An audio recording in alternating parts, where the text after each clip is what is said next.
Good evening, everyone, and welcome to the Council meeting Tuesday, 5th of February 2019. East Gippsland Shire Council live streams, records and publishes its meetings via webcasting to enhance the accessibility of its meetings to the broader East Gippsland community. These recordings are also archived and available for viewing by the public or used for publicity or information purposes. At the appropriate times during the meeting, any members of the gallery who are addressing the Council will have their image, comments or submissions recorded. Please ensure that mobile phones and other electronic devices are turned off or in silent mode for the duration of the meeting. On behalf of Council, I would like to acknowledge the Gunai-Kurnai people, the traditional owners of the land on which we are gathered, and pay our respects to the elders both past and present. I'd also like to acknowledge former Mayor Mendy Yuri and any other former councillors who are present in the gallery this evening. It is pleasing to see so many people here tonight interested in the business of Council. And before we get started, I just wanted to say a few words about tonight's meeting. I expect many of you are here because of item 2.1, a motion of rescission, which is a review process in place that allows Council to consider a previous resolution. It is not a new provision, and it is something that all councils have in place. I also wanted to confirm that at this point in time, the resolution regarding the proposed Fingerboards mineral sands mine has not been rescinded. It is on hold awaiting tonight's review. Council meetings are an opportunity for councillors to consider and debate the business on the agenda. It also provides an opportunity for members of the community to ask questions and to speak to an item on the agenda. This chamber is not a place for interjection, heckling or rowdy behaviour. My expectation, and that of my colleagues, is that everyone gathered here this evening will act and treat others with respect and dignity and allow the meeting and speakers to proceed unhindered. I do have provisions in the local law to manage meetings. However, I hope we can hold tonight's meeting in a courteous manner, allowing all parties to raise their points without interjection or comments from the gallery. To ensure fairness in time allocations and given the amount of speakers we have, speakers will have up to 3 minutes, and we've installed a clock so that speakers can see the time they have used in making their points. Madam Mayor, I ask that you use your discretion and allow 5 minutes. I've used my discretion, Councillor Alice, and I've set it at 3 minutes. Thank you. With all this said, I ask everyone here this evening to conduct themselves in a manner appropriate to the Council chamber, and I look forward, as do my colleagues, in hearing the points raised tonight. Mr Basford, are there any apologies? No, Madam Mayor, there are no apologies. Thank you. Item 1.3, declaration of conflict of interest. Madam Mayor, I have not received any conflicts of interest notices. Thank you. 1.4, confirmation of minutes. That the minutes of the ordinary council meeting held on Tuesday, 11th December 2018 be confirmed. Thanks, Councillor Rotino. Thanks, Councillor Peltz. All those in favour?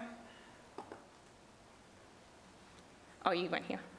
So that was all Councillor Reeves. 7. Oh, 7, and Councillor Toohey. 7.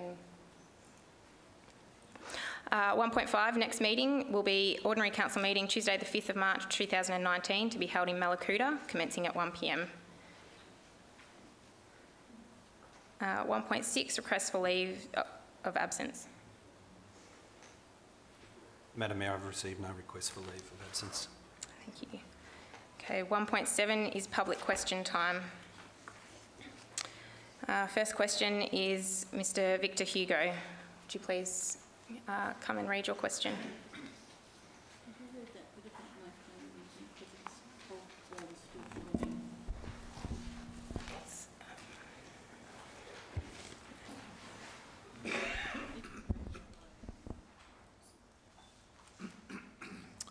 Thank you, Lord Mayor.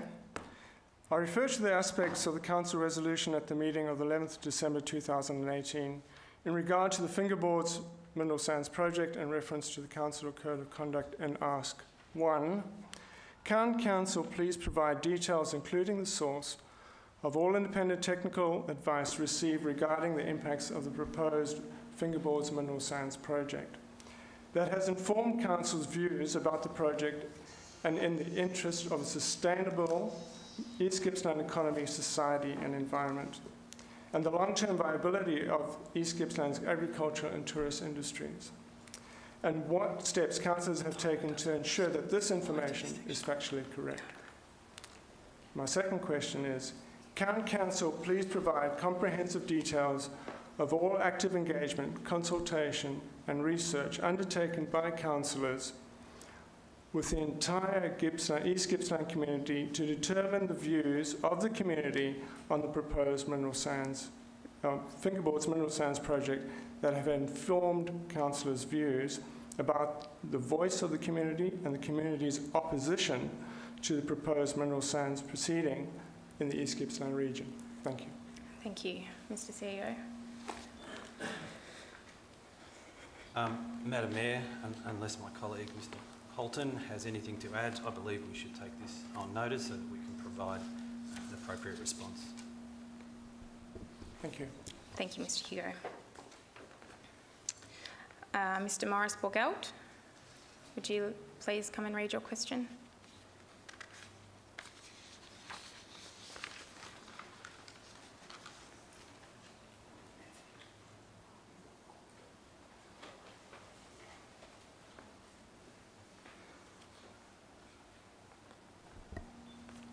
There we go. 2 questions. When was the legal advice received that council had relied on to run the Lakes Entrance Christmas Carnival without a planning permit and not under the Good Neighbour Code of Practice for a circus or carnival, by including the carnival in the Lakes Entrance Summer Festival event? As this denies affected neighbours and public any avenue to object, how can this be seen as a fair go? Mr CEO. Madam Mayor, I'll refer this to Mr Holton. Quite simply, the legal advice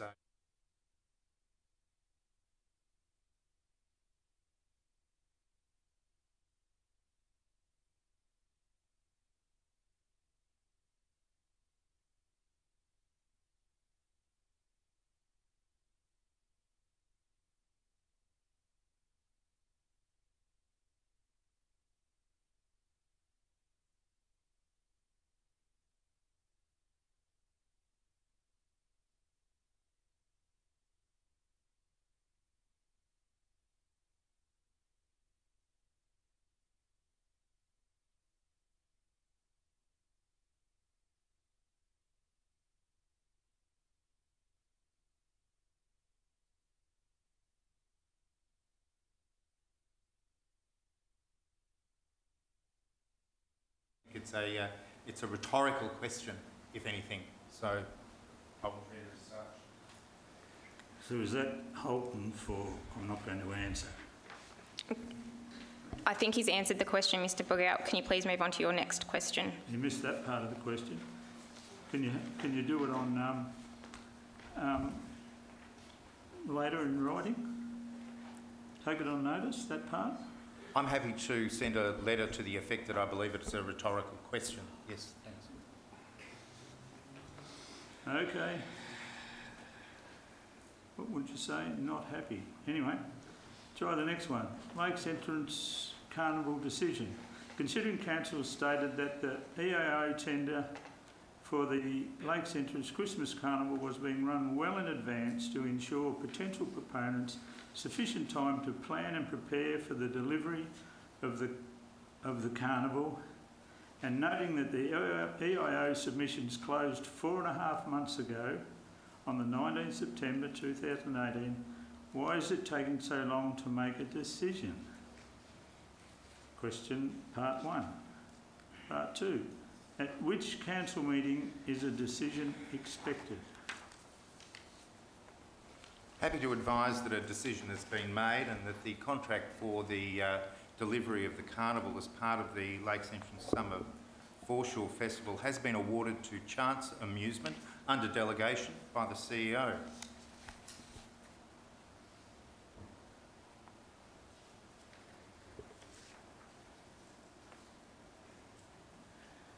Okay, that's the last bit of the question. What about the first bit?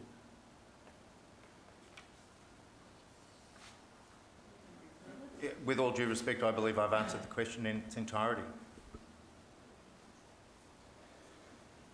Thank you, Mr Borgelt.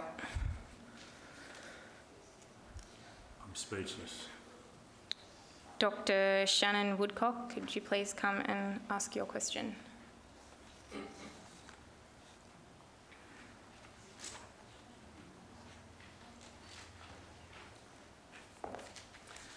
Good evening. We are hundreds of people against the violation of Gunai-Kurnai country for the mineral sands mine. I'm curious how you justify ignoring hundreds of people, which are hundreds more than the mining company has here tonight. I'm just curious about that. Mr. CEO. Through you, Madam Mayor, that's not quite what the question was as it was written. However, again, it's not a question that I can answer tonight from the floor. There's part of the debate tonight is around Council's decision in this matter, and I feel that will come to light as the debate occurs. Thank you very much. Thank you. Ms. Jeanette Wagner.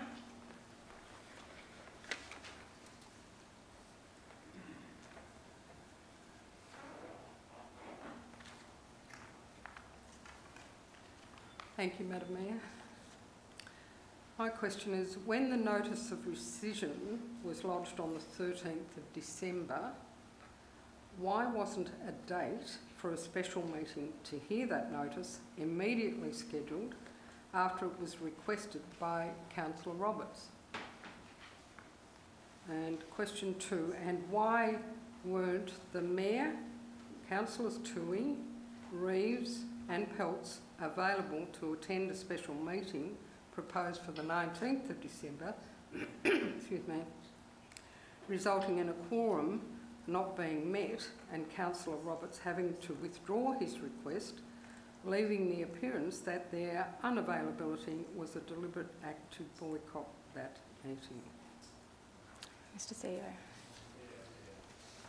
Through you, Madam Chair, there were certainly very tight timeframes at that time of the year with the Christmas and New Year period and around availability of councillors. There was a councillor discussion in relation to this matter. Ultimately, Councillor Roberts withdrew his special meeting request, and as such, the quorum doesn't, part of the question in the second part doesn't apply because there was actually no meeting held where a quorum was or wasn't present. What I would say as well is I can't speak on behalf of the councillors that you mentioned in your question. That's something for them. They had advised that they weren't available and that is their right to do so. Thank you. Thank you. Ms. Janice Grenfell.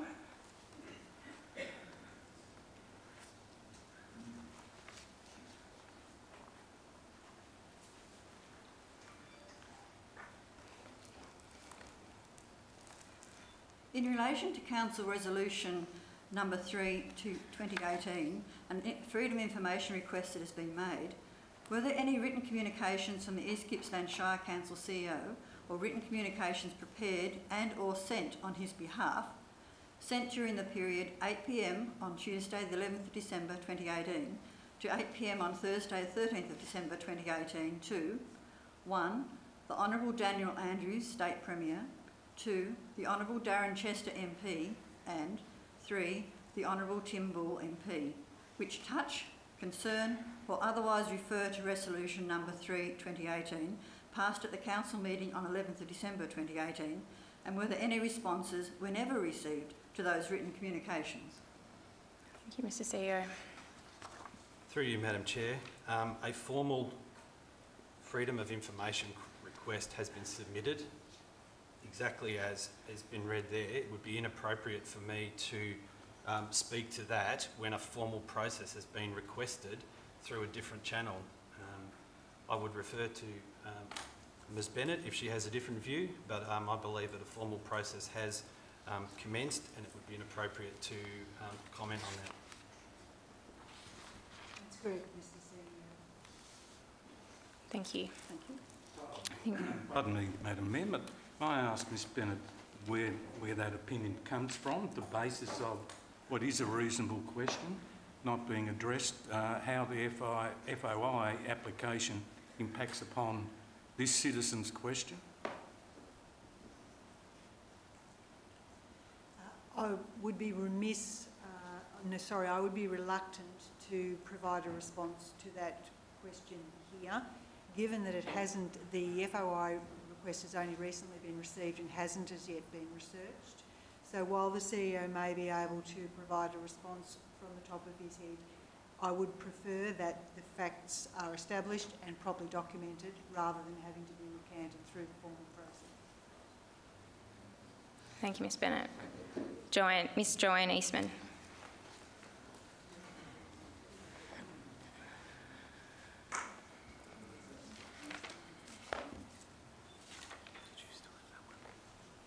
Does the Mayor or do any of the councillors have any direct or indirect conflicts of interest, including indirect conflict by close association, that is family members or close friends with a direct or indirect interest, concerning the Fingerboards mine proposal, including any shareholdings or options held directly or indirectly in Kalbar Resources? Are councillors aware, second part, are councillors aware that under section 173 of the Corporations Act, public companies, whether listed or unlisted, must provide their share register for inspection within 7 days of request, and that the register will include the details of shareholdings, including the contact person for corporate shareholdings, as well as the history of all share transactions, including those all purchased and sold? Mr CEO. Through you, Madam Chair. The Local Government Act is very clear in relation to councillors' responsibility around conflicts of interest, and it very much puts the responsibility to the individual councillors to declare if they believe they have a conflict of interest in any matter. Can I respond to that or not? I think a lot of this goes down to perceptions and what the reasonable man might think in court of law. But anyway. Thank you. Mr Greg Mace.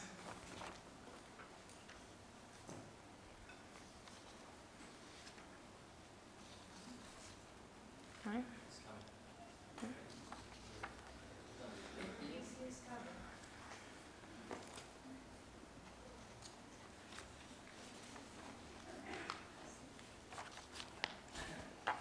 I'll just request the Mayor to read the... Okay, the CEO reads it on behalf. Thank you. Thank you, Councillor. Greg Mace, 175 Bairnsdale, Dargo Road, Bairnsdale.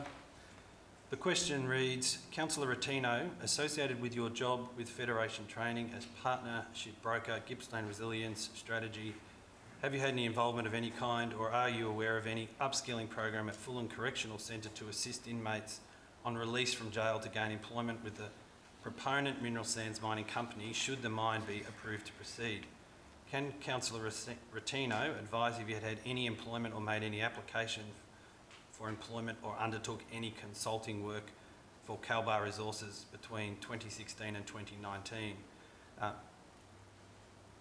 I would go back to the answer that I just previously gave in terms of conflicts of interest that councillors are required to do. Please refrain from shouting out. Mr CEO, I'm happy to answer that. Both those questions, the answer is no and no. Thank you. Thank you. That concludes the public question time. 1.8, record of Assemblies of Councillors, December 2018, January 2019. Thanks, Councillor Peltz. Do we have a seconder? Thanks, Councillor Toohey. All those in favour? Motion carried. Okay, notices of motion and/or rescission. We have a number of people who have requested to speak to this agenda item. You'll see the timer up on to the left of me. So the first person to speak is Miss Chloe Wagner, if you would like to come. Madam Mayor, may I approach the chair before Chloe speaks, please? Sure. Thank you. It's Debbie Carruthers speaking. If I could say, just to support the comments that you made tonight, that in asking everybody here to respect the councillors here and not to heckle and to make any comments, and so that we'll have a smooth running meeting. And we would also appreciate that we were unaware that the timeline would be restricted to 3 minutes for speaking. And in the guidelines, it specifically states that 5 minutes is available for people. And I think that in being fair to the speakers, I'm assuming people have prepared on either side, either for or against the motion, to be able to speak for 5 minutes, given that's within the guidelines. And I respectfully asked if those speakers could be provided with the 5 minute time frame, and that people will respect the 5 minutes and not speak any longer than that. It's actually up to 5 minutes, or at the discretion of the chair. Right, but people would have come prepared thinking it could be 5 minutes because that's what it has been in the past. In the past, it could have varied at any time. So, given the number of speakers, respectfully, we have other business to attend to tonight as well. So, I have made it known that it'll be 3 minutes. So that's, however, not known to people who were submitting and have prepared and have come on the expectation of being able to speak for up to 5 minutes. Madam Chair, respectfully to ask you that question, because this is about hearing from the community and both sides of the debate, and to give everyone a fair chance to come and speak. And 5 minutes is quite a short time period, and with respect, everyone will be quiet and not to save you from making any comments, and hopefully that will save some additional time. Thank you, and I respect your comments, but I'll leave it at 3 minutes. Thank you. Madam Mayor, may I speak? Thank you, Madam Mayor. Thank you, Ms. Carruthers. Madam Mayor, may I... I'm chairing this meeting, please. I would ask you to be respectful.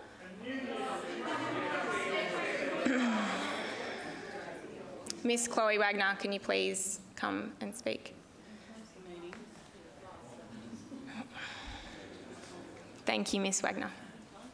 Thank you for the opportunity to speak. My name is Chloe and I'm 15 years old. I have always called East Gippsland home. I can't vote for another 3 years, but by then it will be too late. I am speaking on behalf of all those who can't voice their opinion. The decision made now will impact on the future, my future and my children's future. And can we possibly envision my grandchildren's future? My family and I enjoy the outdoors, swimming, kayaking, and other water-focused activities in our lakes and rivers, but I worry that it won't be safe to continue to enjoy those things for myself and many other people.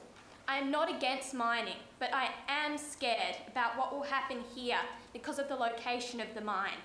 I love animals and plants. Who is the voice for our native animals and fish to protect them?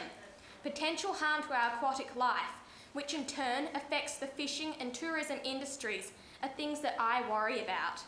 We have a large dam on our property, and I can see what impact the drought is having, as the dam is nearly empty and has been since last April. We need to protect water because it is important to all life, and the current drought conditions make it more concerning. I have heard that the mine will use a lot of water to run. That is a stupid use of our precious water, which should be kept for more important things, like growing food and drinking. Safe and clean water is our basic human right. I am angry and upset that your original decision could be stopped, and I don't understand why you are not listening to us. The concerns of our community must be listened to. We want you to consider the fact that you are taking a gamble with the future of the younger generation. Please don't turn our beautiful garden state into a mining state. Thank you for your time.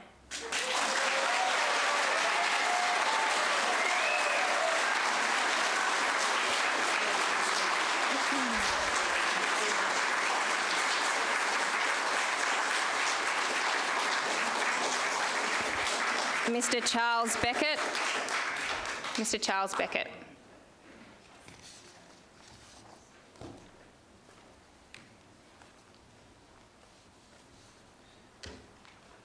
Thank you for the opportunity to speak. When people are voted into elected office, the very first thing they say is, "I'm humbled to be of service to you, the people."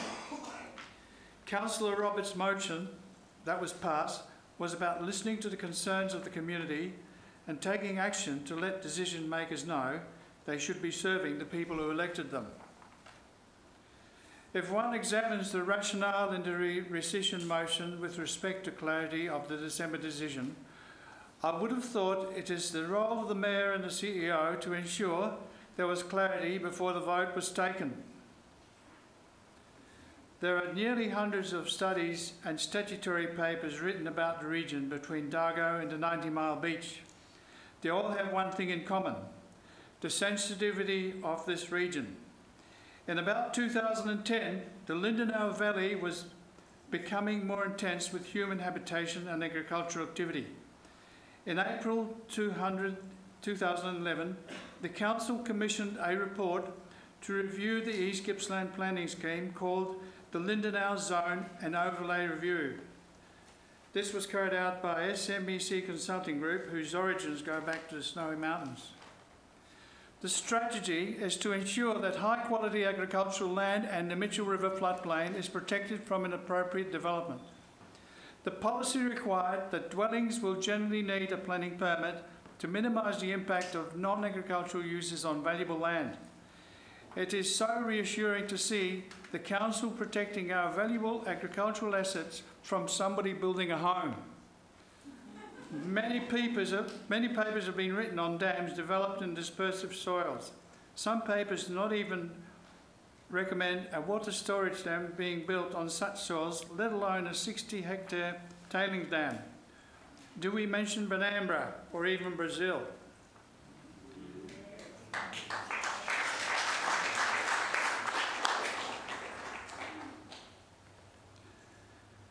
There are hundreds of studies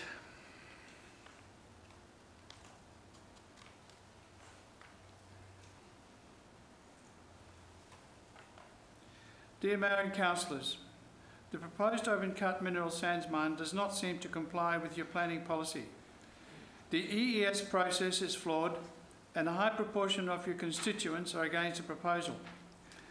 I would like to draw the Council's attention to their own Council Plan 2017-2021 on page 6, where it states the role of the Council is to protect the community, making sure the environment is safe and clean, prevent things that cause harm to the community, such as disease, noise and pollution, represent the needs and desires of local and wider community, fostering community cohesion.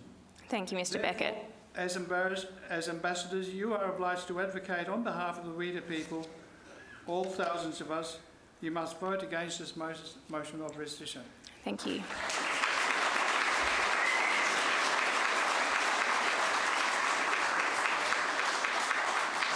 Miss Joanne Eastman.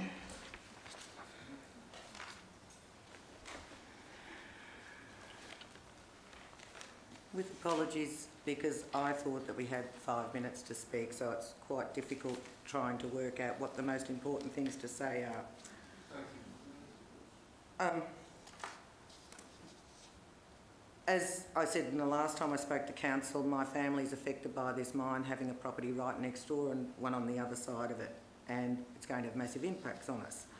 With that in mind, we have to make a lot of hard decisions. And given that, 2 years ago, I wrote to Calbar requesting that I see a copy of their share register, which is my right under Section 173 of the Corporations Act. It took a lot of toing and froing before Calbar finally gave me a modified copy of the register, in which they only showed the shares belonging to their directors. They left out 20% of the shares. Another lot of toing and froing meant that they gave me a copy that I was able to access. Well, I wasn't able to access it. I was able to see it on a computer screen in a lawyer's office without being able to search it. They completely breached the Corporations Act when they did that.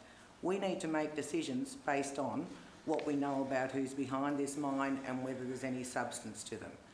We don't even know whether people there have got the funds if anything goes wrong. So given that, it really surprised me last Friday. Well, sorry, I'll go back a bit. When I did see that copy in the lawyer's office, I wasn't allowed to take notes, I wasn't allowed to do anything, but fortunately I did remember 2 names that stood out, one because of an address and one because it was a really unusual company name. I accessed ASIC online to search that company. and was able to find out that it actually belonged, it was a superannuation company that is owned by people very closely associated with others who were pushing the Mossy Face mine and who were making people's lives absolutely miserable if they were opposed to the mine. So once again, this is the type of thing that I'm concerned about, the influence that's being used. And then I see these same people writing to the paper last week about people needing to wait for EESs to come through before they make decisions, but these same people 2 years ago and probably even before that invested in a company without knowing what it was about. So telling us to wait for factual stuff but then hoping to God that they're going to make an absolute killing if this mine goes ahead. I'm asking you to consider that when a public company remains unlisted, they do it because they are trying to get people to invest who they know can influence decision makers. They handpick the shareholders and they will not list publicly until they've got the people in place and they've got in place what they want. It's a well-known strategy by public companies. Most people don't realise that they can access share registers and find out what's going on. I'm particularly interested in knowing who Calabar has approached and what influence they've used over the time, and I think everyone in this room should be, because it will relate to councillors and council staff. And I think the community has got a right to know what's behind this push for something that is so obscene and inappropriate. Thank you, Ms Eastman.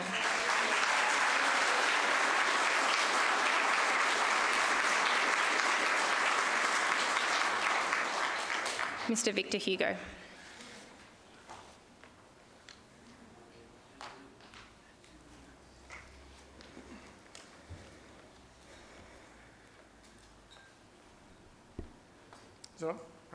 Sorry. My name is Dr. Victor Hugo. I'm the Chief Executive Officer for Calabar Resources. I do not intend in this statement to argue the merits of the Fingerboards Mineral Sands project. The assessment of this project will be undertaken by the Victorian Government Minister for Planning in accordance with the Environmental Effects Act and the ES process currently underway in accordance with this Act. There's a statutory process involving the submission and assessment of technical evidence, independent review and ministerial assessment, and is informed by the community community input through a public consultation process. The rationale for the rescindment motion or recession of motion before council is that the motion passed by council at the council meeting of 11th of December 2018 lacked clarity and direction for officers to be able to implement any specific resolution or outcome, and Calabar agrees with this rationale. I would also state that until the EES is completed and assessed by the community and has had the opportunity, the community has the opportunity to respond, all submissions made by council to members of parliament regarding the impacts of the project or the views of the community would be based on information that is incomplete or unreliable. As far as we are aware, council has not sought the advice of technical experts conducting the ES or formally received any risk assessments or other evidence regarding the potential impacts of the project on the East Gippsland economy, society, environment, or whether those impacts can be adequately managed. I would also submit that council, to our knowledge, has conducted no formal consultation with the East Gippsland community to determine the views of the whole community about the project. Please don't call out. For these reasons, the resolution of council passed on the 11th of December 2018 is, in our opinion, vague, inadequate, inadequately informed and inappropriate, and should be rescinded. Council is aware of the obligations under the Local Government Act, and I do not intend to spell out these in detail. What I would say is that in undertaking these obligations, Council is required to make decisions based on complete and factually accurate information and to take all necessary steps to verify the accuracy of the information, to observe due process and the legislation of the State of Victoria, and to properly consult and act in the interests of the entire Gippsland community. We're not asking councillors to support the project. We're asking you to exercise your duties and obligations in the interest of good governance. We strongly encourage you to allow the statutory process to run its course evaluate the evidence, and properly investigate and consider the expressed views of the whole community before you advocate a position. Thank you, Mr. Hugo. Thank you. Ms. Pamela Parker.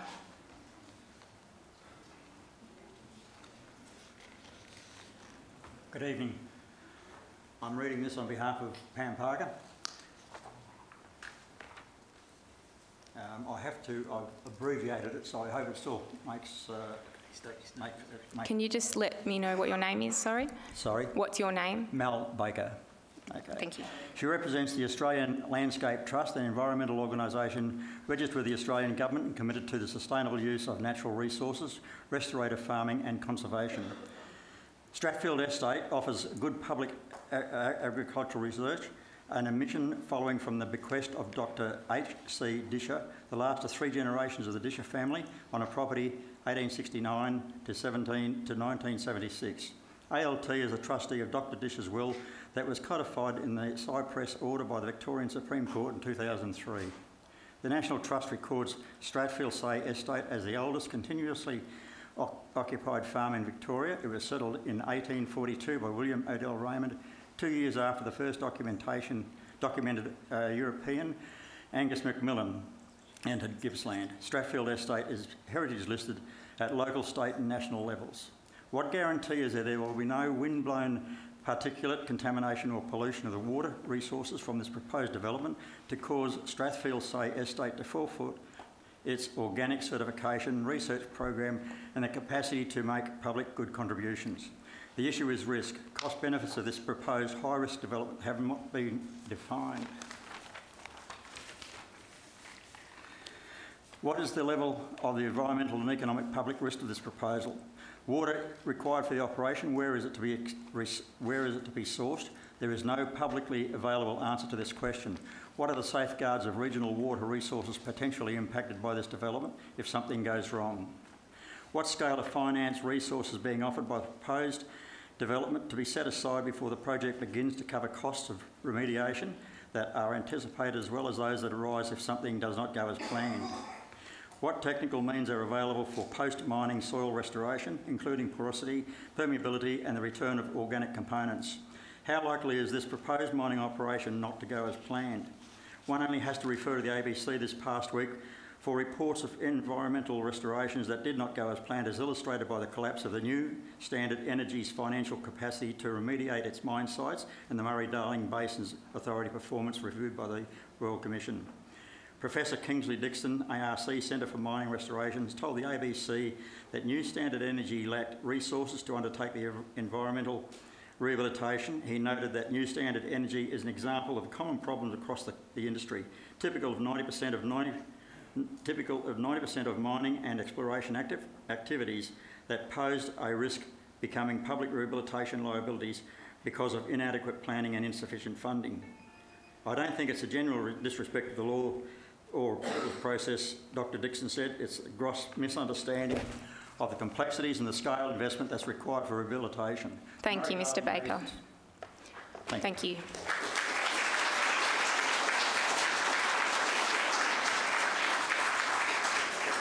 And Mr Jeremy Schroeder.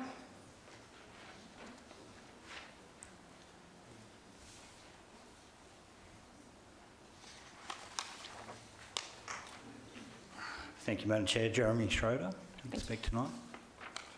I'll try and get through the 3 minutes, although I did have prepared for 5 minutes like many other people, I'm sure.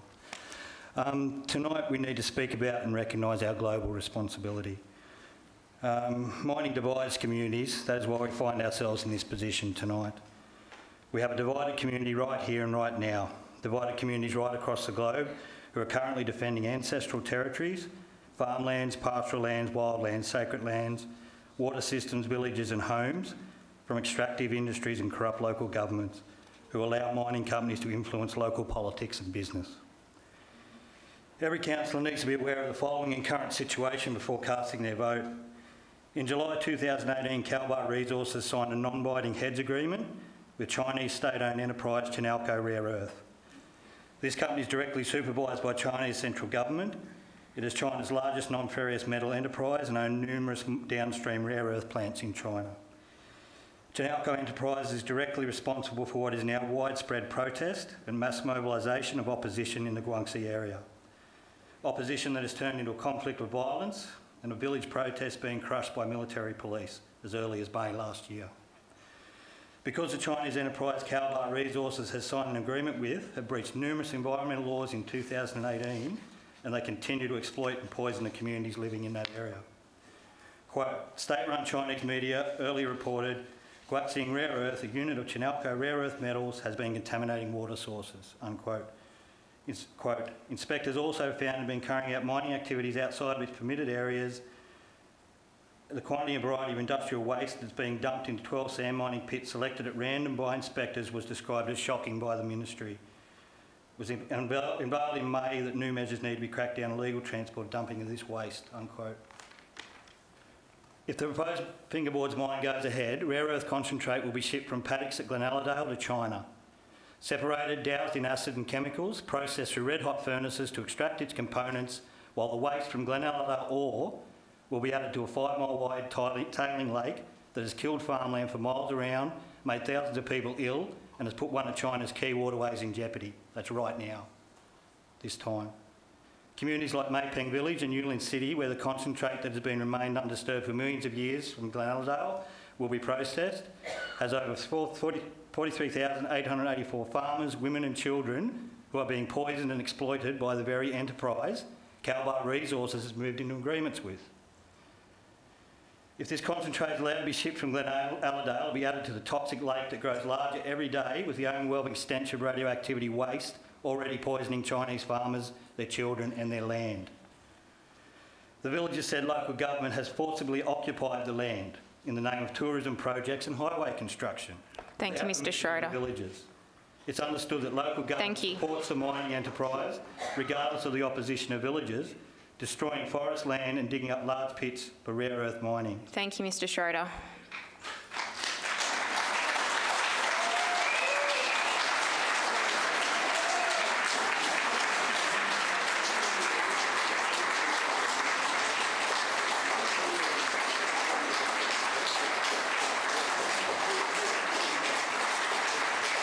Mr. Alan Solomon.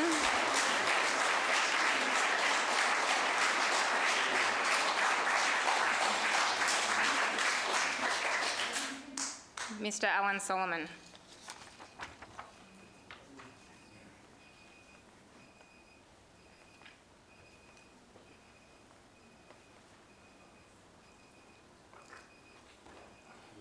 Does someone have a device in the audience that can be turned off? So.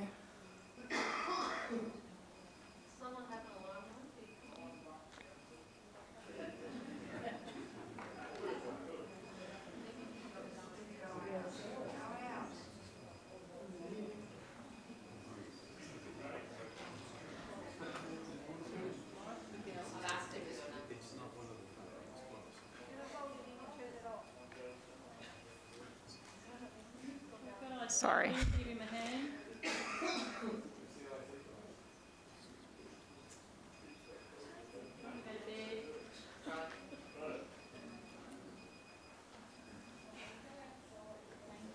Thank you.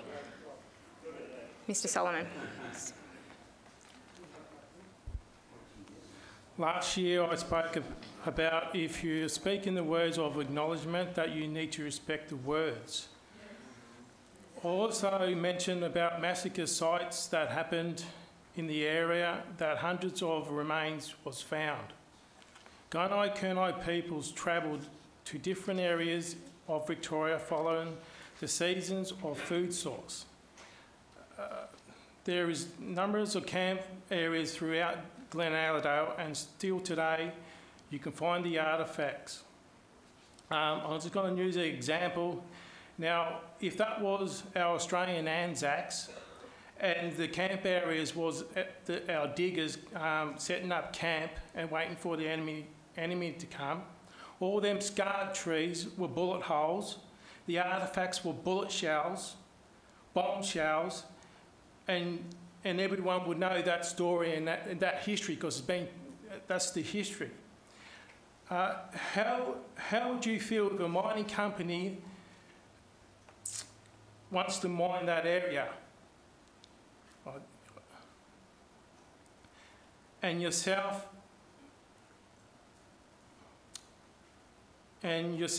got to sit in front of the Shire Council, ask them, please don't destroy our history. Here tonight in this room, we all want to be acknowledged and respect on our feelings. What I ask you to do is to do the right thing for all people in the community. That's everyone. That's all I got to say. Thank you, Mr. Sullivan.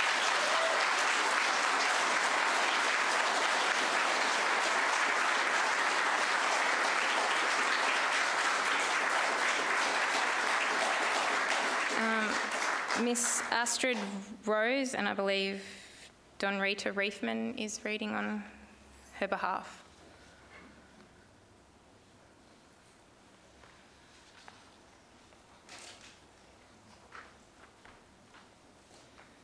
Tonight, our Mayor and councillors will be making the decision whether to rescind the motion tabled by Councillor Roberts at the December 2018 Council meeting.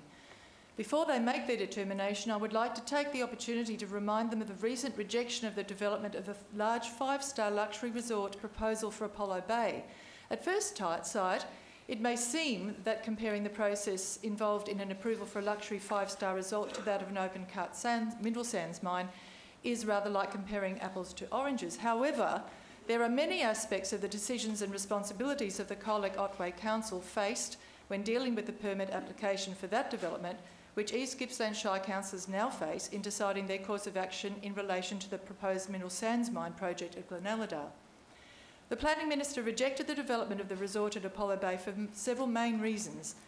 The excessive size and scale of the development, it was inconsistent with the surrounding land use, it was an inappropriate development for the region and would have had a negative impact on the iconic township of Apollo Bay, and because of the large number of objections received. At this point, I would like to draw attention to our East Gippsland Council Plan 2017-21, which states that Council's vision is to develop East Gippsland into the most livable region in Australia. I would also like to draw attention to Council's Lindenow Community Plan, which describes the importance of the unique natural environment and states that agricultural land should be given priority to other uses. Like the resort project, the proposed mine would be inappropriate because of inconsistency with the surrounding land use and the noise of mining operations and heavy trucks transporting ore 24/7, the loss of the natural environment, the threat of the potential contamination of river water and town water supplies, the toxic dust on windy days unable to be prevented in spite of the application of world's best practice methods, and will hardly make some parts of East Gippsland the most livable place in Australia or even a desirable destination to visit. The Planning Minister said the proposed resort development at Apollo Bay fell short of the government's action plan for the Great Ocean Road to improve tourism and better protect the area. It seems that the development of the proposed mine near Lindenow would likewise fall short of Council's plans for East Gippsland 2017-21. It's interesting to note that Colac Otway councillors encourage the community participation at every stage of the deliberations about the development application. Between 200 and 300 submissions opposing the Apollo Bay resort were submitted to the planning panel, including the submission from the Colac Otway councillors. Obviously, far more than 200 residents live in and around Apollo Bay, yet the Planning Minister conceded that this number of submissions was huge and a true representation and reflection of the feelings of the majority of the community, and rejected the proposed resort in its current form. In December 2018, Councillor Roberts tabled a motion that essentially asked our Mayor and councillors to represent the majority wish of the East Gippsland communities and advise relevant government ministers of our concerns about the proposed mine and our opposition to it. Tonight, we ask Council not to rescind that motion, nor the amendment made to that motion by Councillor Ellis, who explained clearly that his amendment was to give the motion a broader context, thereby extending the application of the original motion to include all future development proposals in East Gippsland. Thank you, Ms. Reid. For your attention.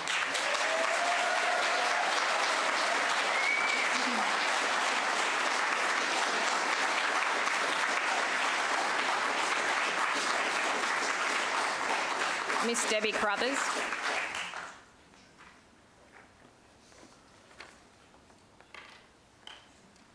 Thank you, Madam Mayor. I refer to the rationale for the motion, which stated the motion lacked clarity. The opportunity to ensure the motion was clear was at the time the motion was being debated, before the vote was taken. Questions about clarity weren't raised at the time because the direction and intent were unambiguous. You only have to listen to the record of the live streaming of that meeting to confirm that. If Councillor Peltz and Councillor Rationale thought the motion was unclear, then respectfully, they're not doing their job properly as elected representatives to ensure before they vote on a motion that they are clear about it. Please. The morning after the council meeting, the Mayor spoke on ABC Radio Gippsland and confirmed that the council had made a decision and that it was the role of council to move forward and implement that decision. No mention was made about any lack of clarity. We want to know why this motion was lodged as an annulment rather than an amendment if it is about lack of clarity. This is an extremely important point that goes to the validity of this motion. Councillor Peltz has requested to address that question when she speaks to the motion. It is clear in the decision that council officers had instructions to act in an efficient and timely manner, to write to various politicians. It is contended that it is not the role of council officers to seek to interpret the decision of council. It is their role to communicate the decision recorded in the minutes. Councillors had the opportunity to legally challenge the motion at the last council meeting of motion number 4, 2018, which was debated. However, the motion lapsed as no councillor moved it. The chairperson of the TRG said the council is able to take a position to support the community and oppose the mine and continue to participate in the EES process to ensure councils and the community's interests are represented. Based on all of this, it must be said that this motion has all the appearance of an obstruction rather than working together as our elected officials should to ensure the community's concerns are addressed. Furthermore, it is nonsense to say there wasn't any specific resolution or outcome. In relation to action, council employees were to write to a range of politicians, including the Premier and our local members Tim Bull and Darren Chester. Writing is an action. There is another point to address in Councillor Peltz's motion. We would have thought by now it would be abundantly clear that opposition to this proposed mine is much broader than your reference to the Glenaladale community. That should have been clear from the breadth of people who spoke at the last meeting, from reference to over 5,000 petition signatures from individuals and 200 signatures from business owners and community group leaders. You've been told the many historic problems with the EES process and that the Minister for Planning can approve the mine even if the EES says there are too many environmental risks. The decision is made in Melbourne. It is too late then. If the council doesn't take a position to oppose this mine now, which it could be said it should have been done sooner, then the opportunity to let the Premier and ministerial decision makers know our views could be lost, and we may just find that the mine goes ahead. Knowing this could happen, it is incumbent on you through your councillor code of conduct to be, I quote, advocating the interests of the local community to other governments and always anticipating and accepting the consequences of decisions made. Our politicians and decision makers need to listen to this feedback, otherwise they will think the community and council have no objections. In conclusion, hand on your heart, you're respectfully requested to vote against this rescission motion. Thank you, Ms. Crothers.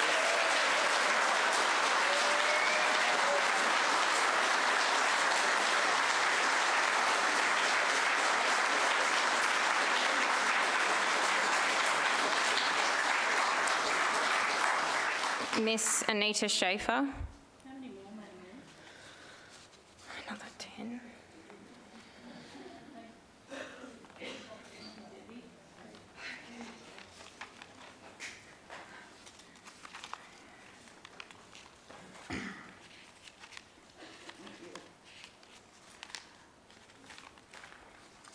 Madam Mayor and Councillors, as you are aware, when you stand for election, you are often asked to express your views on a number of issues so that those who are voting will be aware of your position and potentially elect you on the basis of what you say you are going to do or to advocate for once elected.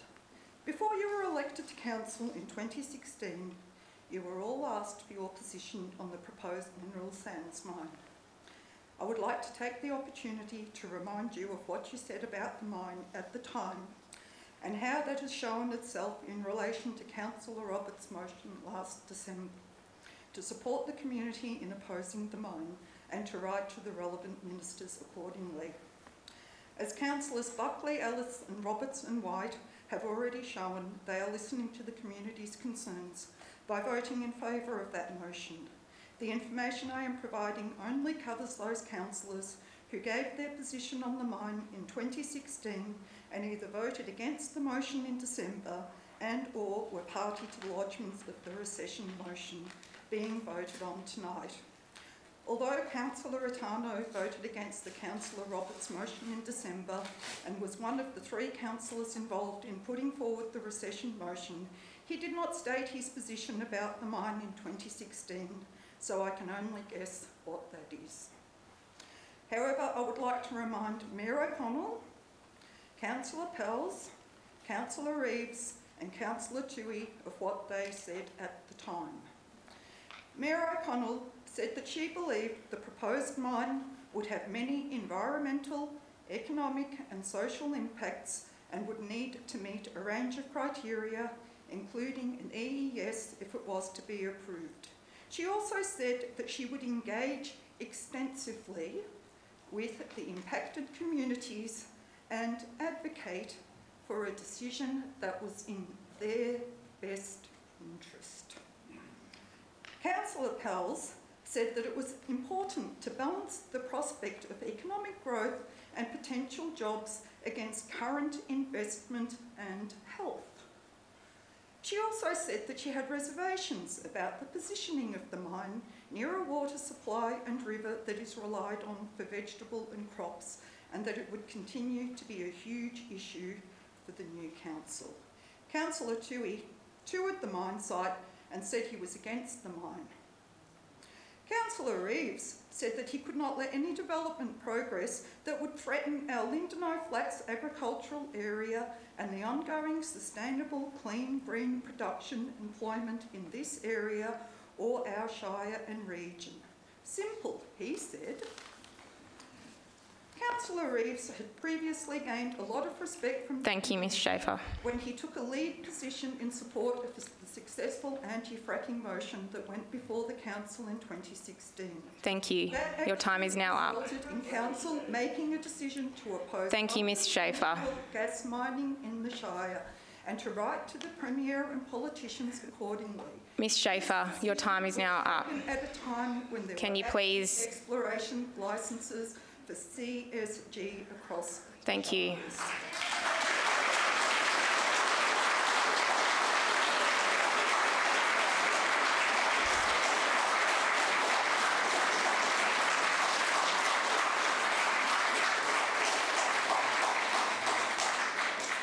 Mr George Neofatu.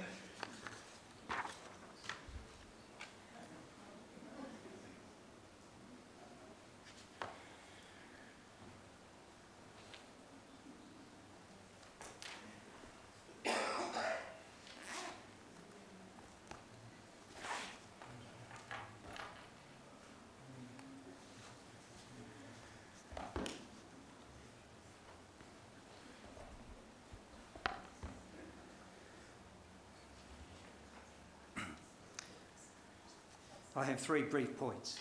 Point 1, in my submission to Council on the 11th of December 2018, I advised, as a barrister and solicitor, the Council's opposition to the proposed Fingerboards mineral sands mining project does not bar it from participation in all the steps open in the environmental effects statement progression or any other process. I find it perplexing that some councillors still have the view that by opposing the mine, they will somehow lose input or a right in the different processes. Given this erroneous opinion, I recommend Council immediately seeks independent legal advice if it hasn't already done so, as I am very confident it will support my opinion and put this matter to rest. Point 2, I have some concerns on the procedure for the notice of rescission. Local Law 1 L7.4 lists 3 elements required for the notice of rescission to be valid. These are 3 councillors must propose it, the notice must be delivered to the Chief Executive Officer within 48 hours of the council meeting, and the motion must not have been acted upon. I am satisfied that the 2 elements were complied with. I had been advised by Councillor Peltz that the notice of rescission was delivered just within the 48-hour deadline, which begs the question, had the motion been actioned over the preceding 2 days? A party communicating opposition to the mine, either verbally or in writing, would trigger this element, thus the motion would be deemed as acted upon. The Mayor spoke on ABC radio the morning after the notice of motion was decided and communicated to the world that Council is opposing the mine. I expect the CEO had written to the member for Gippsland East, Timble MLA, who is the listed party, to be informed about the decision. In my experience, other senior officers would have also communicated this position over the 2-day period. I therefore pose this question to Council. Had the decision been communicated to any person party? Despite the notice of rescission, the answer that can be concluded is yes. Thus, the notice of rescission is invalid and in good conscience, Council should either vote against the rescission or rightly allow it to lapse by not moving the item forward. I am sure if actual documentary evidence services proving the decision had been acted upon, the community will pursue the matter with much vigour. Lastly, point 3, through my lawyers, I formally asked the CEO and the Mayor on the 18th of January 2019 to investigate whether any councillors have voted on items in respect to the mine while having a direct or indirect conflict of interest. While under the Code of Conduct, the onus to decide whether a conflict exists is solely on the individual councillor, this is not a subjective decision but a legal determination pursuant to the Local Government Act 1989. At this stage I have not received any response, so I therefore urge any councillor who cannot confidently say he or she does not have a conflict of interest to immediately disclose this and comply with the relevant provisions. Thank you, Mr Neofatu.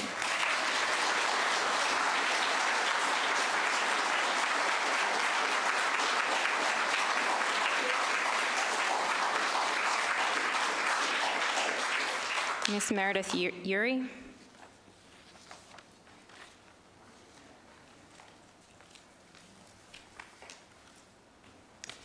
Thank you, Madam Mayor.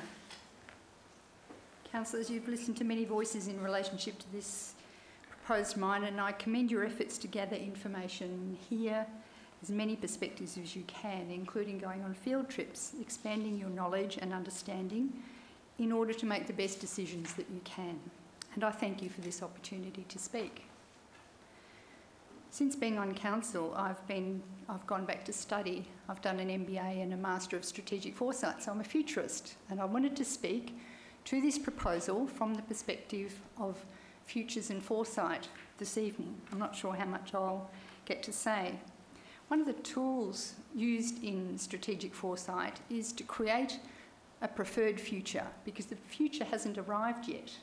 And I think it's sort of quite enlightening to acknowledge that we have a role in creating that preferred future. And it's not an uncommon thing for us all in organisations to set a vision and to set the way to get there using 5-year plans or whatever. So to think about the sort of preferred future that we want, I think in East Gippsland is something that's a useful thing to do. But if we set a vision, it doesn't make any sense to not act on it. It implicates us to act to achieve that vision. Just to say a word about a big, wide and deep lens which we can use when we consider a proposal to weigh it up. We now have a great deal more access to information than we've ever had before. In my parents' time as landholders at Fernbank, land clearing for sheep and cattle grazing was still continuing, and it still does in some states. But here in Victoria, we now protect our native vegetation and give value to our natural environment with varying levels of success, obviously. We know from historical records the effects of certain developments, and in this example, we can access the track record of Kalbar and other mining companies. We get more information, we have access to more information. We can also be wiser about the actual process of decision making. We don't automatically assume that our own views are best. We know that there will be a valid range of varied community views on any contentious issues in the community, which should be sought and are being listened to by councillors. We have learned to value and seek an Indigenous perspective, and we know that we will unavoidably bring our own bias to any consideration. So the council is charged with making wise decisions for our community using big, wide and as deep a lens as possible. As such, you have to weigh up the risks of the proposed development to our environment, to our communities and to our economy. Of course, you also play a key role in economic development, and the availability of jobs in this area. And in speaking to the community about their views, I'm trying to hear what the major concerns are. And for many people, jobs is a primary issue. Thank you, Ms Yuri.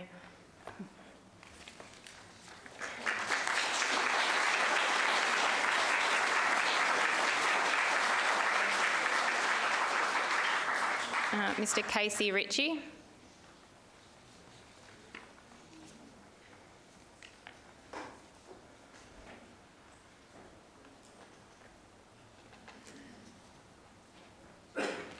Thank you very much, Madam Mayor.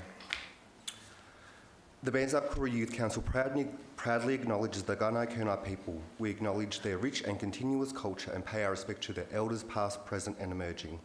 We acknowledge the Gunai Kurnai peoples as the first peoples and the traditional owners and custodians of the land and water on which we live, work and play. We show respect to the Gunai Kurnai people by conducting our business accordingly and in the best interest of all Aboriginal and non-Aboriginal people we work with.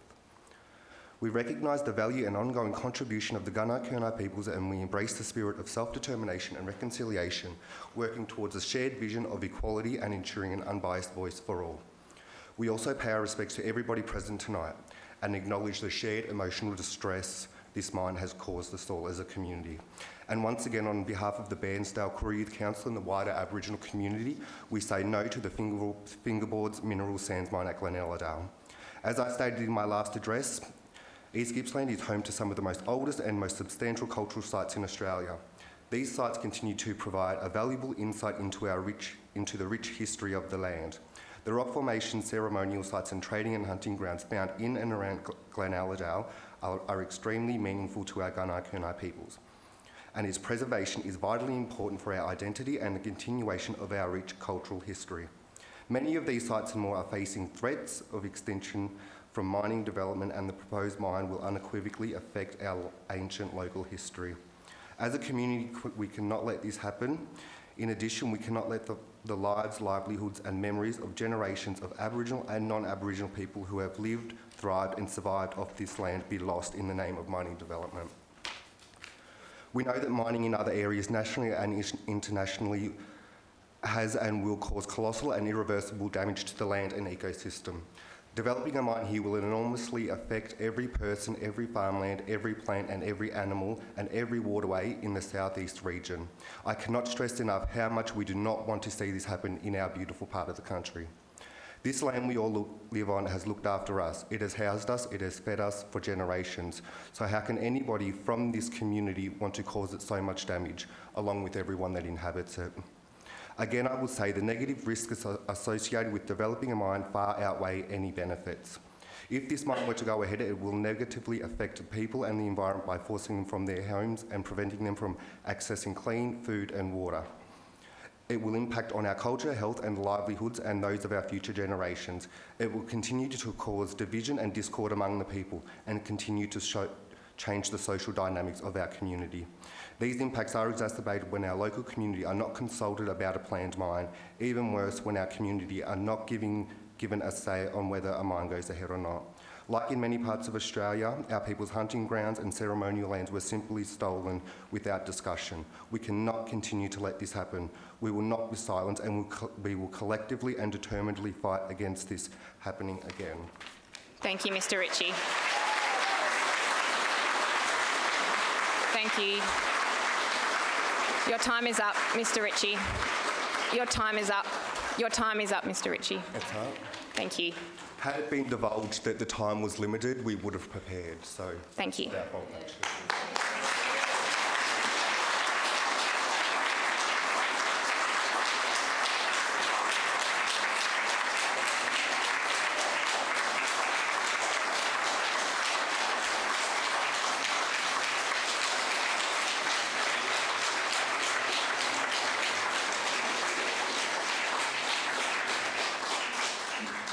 Mr Neil Barraclough.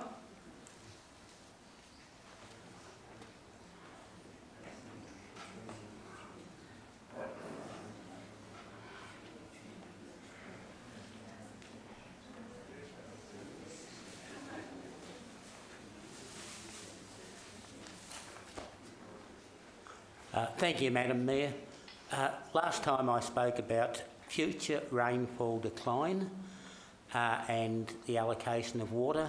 I sent an email out to all the councillors on what I said, and I asked if there's anyone wished to challenge. And I will apologise to Victor Hugo. I thought I had included him in the email, but when I checked last night I hadn't. Now, as I made it clear last time I spoke, we can't afford to be allocating the water with the likelihood of future rainfall decline. But tonight I thought I'd be brief. Bairnsdale rainfall chart 1880 to 2018 published in the Bairnsdale Advertiser, I think it was 28th of January.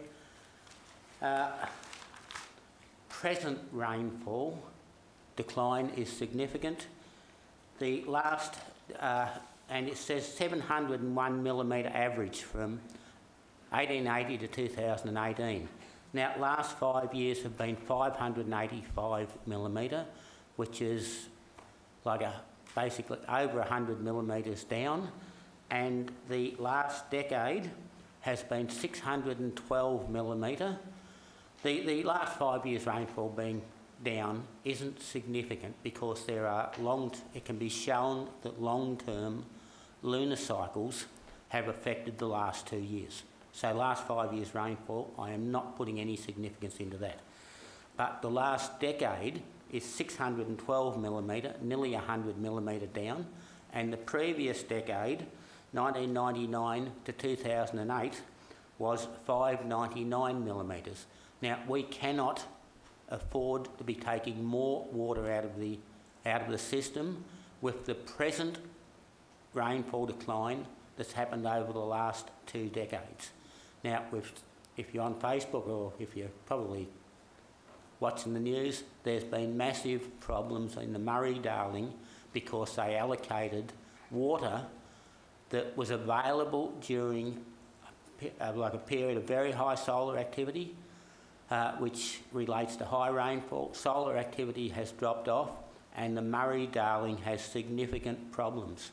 We have significant problems in the Gippsland lakes because they've previously taken out too much water from the system. And another thing that most people aren't allowing for is that the catchments of all our rivers are becoming significantly more scrubbed up because of very, very bad management in relation to fire, and the scrubbing up of the catchments is going to significantly reduce the water yields of our rivers. So with the present loss of rainfall, we cannot even be considering a venture that will use this much water. Thank you, Mr Barraclough.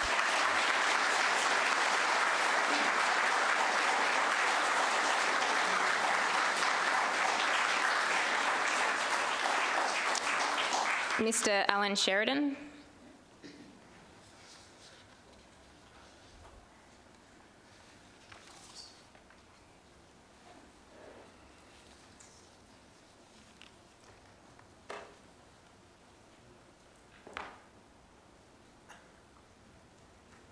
I also was prepared to speak for 5 minutes.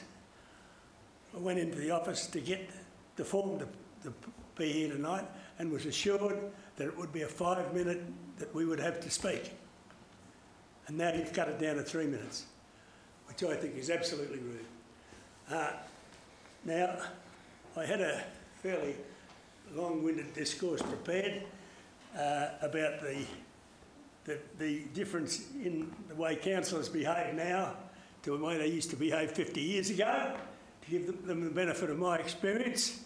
At that time, when there was none of this rot where you've got 4 voting one way and 5 voting another, they all used to vote independently, irrespective of what their politics were or what they thought. They never looked sideways. They all put up their hand and voted as individuals, which is what should happen at council. Right, I've got that off my chest. Now, would I be allowed, Madam Mayor, to read from this book? You can read from this book as long as you stay within the time frame. This is a book called Friends of Pelton. This book was written by a fellow called Rob McCreath, who took 4 years off farming to fight a mining company at Felton in Queensland, and won. And this is all the things that they did and all the ways they beat these mongrels that are trying to destroy our farmland. Now, this book is the Bible of how to fight them. Right, now, I'll just read a little bit of it in the foreword. Imagine if 15% of the world's people was hungry and in spite of global population was projected to increase by 30% over the next 40 years, meaning that to feed ourselves until then we needed to produce more feed than the world had produced in the past 10,000 years. Imagine if wealthy Middle Eastern countries had so depleted their irrigation aquifers that they were buying up farmland in Africa to supply them with food. Imagine if only 4% of Queensland was suitable for growing crops, and yet even that small area was not protected from mining. Imagine if Australians lived on the driest inhabited continent on Earth with... I haven't got my reading glasses on, that's what's wrong. Sorry about that. This is better. Where did I get to? Imagine if Australians lived on the driest inhabited continent on Earth, with communities across the inland relying on groundwater for their very survival, where the extraction of water by farmers was strictly controlled, yet mining companies were permitted to take as much as they like without restrictions. Thank you, Mr. Sheridan. I've just got one more. I've just got to listen to this. Imagine if people were dared to speak up against all this madness, were branded by all and sundry as extremists.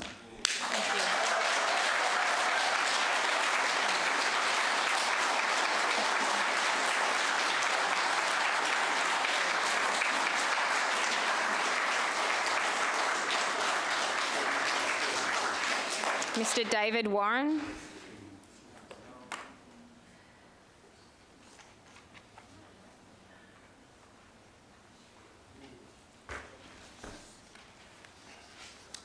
Thank you, Madam Chair.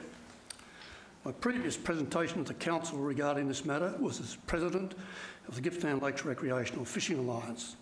The views expressed in that presentation have not changed, nor has the position of VR Fish.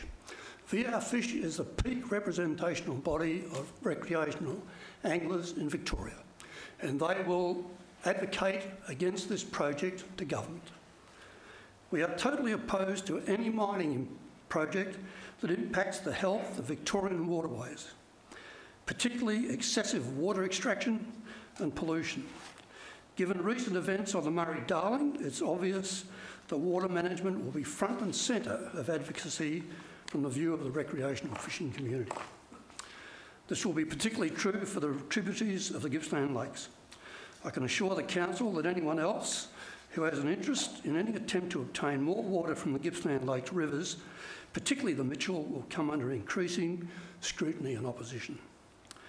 The GLR, FA and VR Fish are advocating that the primary responsibility for government, federal, state and local, and water management authorities in managing our waterways is to the environment first.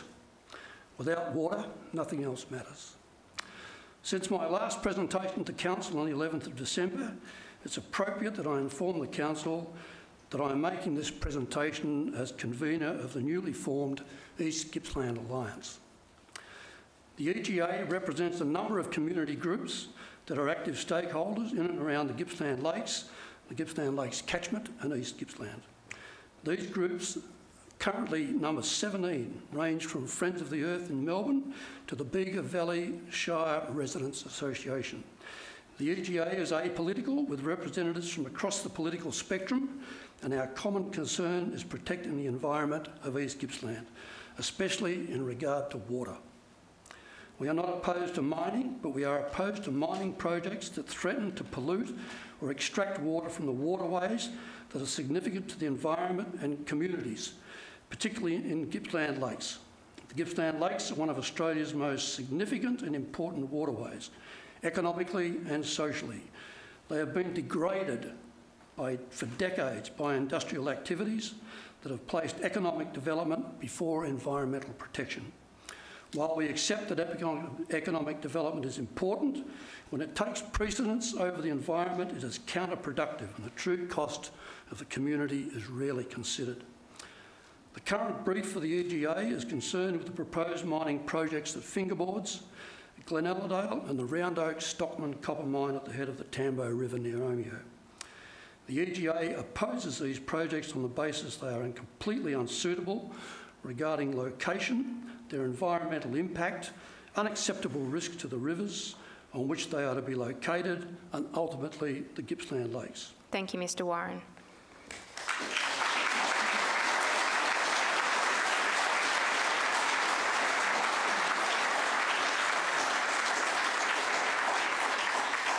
Dr. Shannon Woodcock.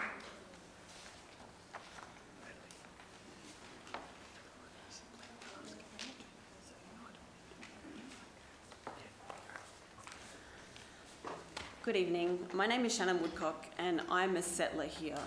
I arrived uninvited on Gunai country 2 years ago and I've made my home here. I begin by acknowledging we're all here today on unceded Gunai country. I acknowledge and pay my respects to the sovereign Gunai people who are here tonight, and thank you. And I pay my respects to all Gunai sovereigns of the future, the present and the past. I acknowledge and respect the First Nations warriors, both human warriors and the more than human warriors, who have been forced by us, white settlers, to fight our relentless invasion, incarceration and genocide ongoing now for 231 years.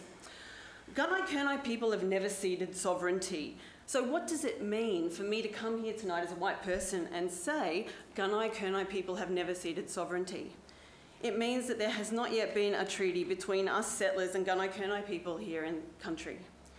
And it also means that our colonial political sovereignty, the very existence of this council, and our sovereignty as settlers who come here today to ask you to represent us in our opposition to the proposed mine, all of our political sovereignty is nested within an inalienable and unceded Gunai sovereignty in this country. We are here today only because of country, and country is inseparable from Gunai community, law and people. This concept of nested sovereignty, where our claims to sovereignty as settlers nest within the inalienable Gunai sovereignty, this is not just an abstract concept or a legal philosophy, which it also is, from Audra Simpson, or just an academic way to point out that our white settler claim to rule is untethered to the ground we're walking on. Nested sovereignty is actually a very good way for us to understand our place in country as settlers. As many of you have said tonight, we literally cannot breathe without the oxygen made here on country by country. We cannot eat without the food from country, and as so many people have pointed out, the water belongs to country as well and sustains us. These are basic facts. While we sit here, the forests are burning, some of the rivers have no water left, and animals that are much smarter than us are dropping dead from the trees because white settlers have cut down their habitat. Councillors, I urge you to consider your moral obligations to represent our sincere opposition to the proposed mineral sands mine. Our physical existence and the political structure of our very colony is nested within enduring Gunai sovereignty and country. I ask you to not rescind the motion and to represent strong community opposition to the proposed mineral sands mine. Thank you. Thank you.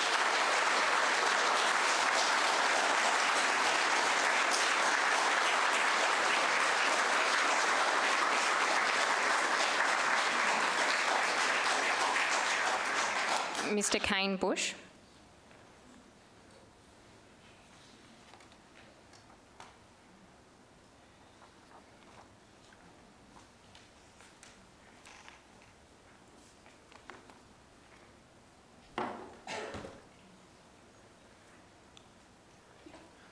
Thank you, Madam Mayor. Bush Organics is a family-run Australian certified organic farm on the Midge River Flats, 13 k's west of Bairnsdale at Hillside. Bush Organics is in the top 10 organic vegetable producing businesses in Australia. The Bush family farm began almost 100 years ago on the beautiful, fertile soils of the Lindenow Flats. For 4 generations, we have considered our soils to be the lifeblood of a successful farming operation. Situated on the Mitchell River Flats, the soil here is highly regarded as some of the best in the country.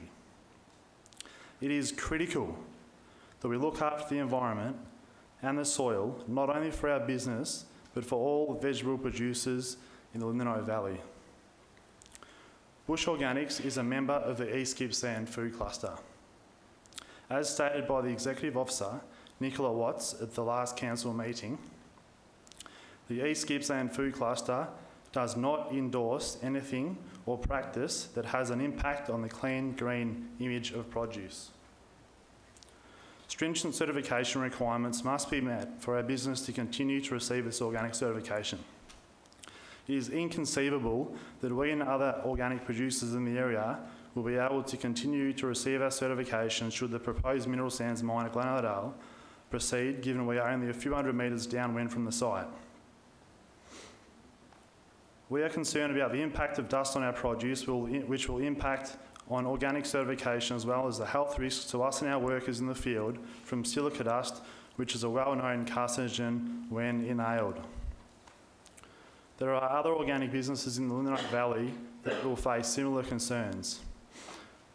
The East Gippsland Shire councils need to consider whether the future of our organic horticultural businesses and the other farming businesses in the Lindenow Valley are valued for what we contribute to the local economy in terms of thousands of jobs, services and income that are long-term sustainable contributors, or if the councillors are prepared to risk that for the short term and less than 200 jobs that the mine might provide.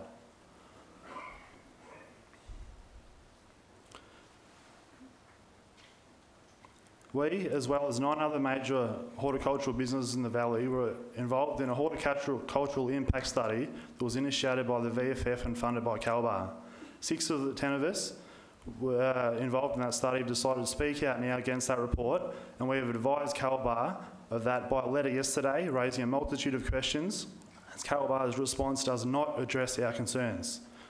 Just in closing, as someone with a degree in agricultural science, I specifically asked the Mayor to consider the environmental concerns of the local agricultural businesses before casting her vote, and to remember that those concerns can be ignored by our state politicians if they want mining development to proceed at any cost. Thank you for the opportunity to speak.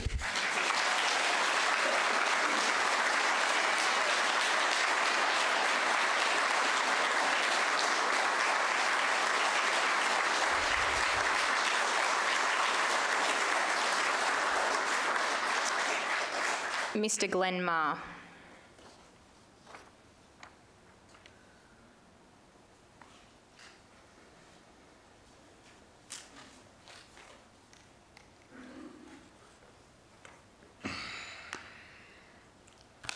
Good evening, Madam Mayor. Did you acknowledge the Gunai people tonight? Yes. 40 to 50,000 years they've been custodians of the land. In 200 years, we've showed them how to wreck it. I'm out at Merloo and I'm terribly reliant on water from the aquifer, the Boysdale aquifer, and its main recharge area is the Mitchell River. The Mitchell River leaks into that aquifer to fill it. It has other recharge spots. The chain holes in Providence Pond is part of the recharge for that aquifer. The learned fisherman over here has discovered that getting rid of professional fishermen is not going to create more fish for him. This lake system is an estuary lake system, not a saltwater pan. This lake system will not give the fish until it has fresh water, and we're not going to give that if we give more water away. We can't afford to give more water away. There's not enough going into the environment now. As the rivers get drier and the water gets less, that moves stresses on to other operations, e.g. farming. To avoid the problem of dams running dry, over the last 5 to 6 years, I've spent quite a lot of money on troughs. The troughs are supplied by the Boysall Aquifer water, which is recharged via the Mitchell River. The dams on all the other rivers on the Wellington end of the lake have made sure that we don't get enough fresh water into that lake. As a teenager, I would ride a horse down Willis Road to the edge of the Lake Wellington. I would take the saddle off the horse, hang it in a boobiella tree, exercise the horse in the water, put the saddle back on the horse and ride home. The boobiella tree is still there, but he's 1.5 chains out in the water. The salt water from the lack of fresh water making into our lakes is killing the lakes. You won't have a tourism thing to bargain with shortly. The preciousness of the fresh water is paramount, and we can't afford to give any more water away, and no one has declared where the water's coming from. Recharging of aquifers from a river system is suicidal. You pump in the dead rats and the dead water and the bacterium that is filtered out through the Da Vinci system as the water leaks into the aquifer. That's where you get your pure spring water from aquifers. So I'd be very wary before I went ahead and said, go ahead, boys, because if there's not enough water, it'll reflect upon us all.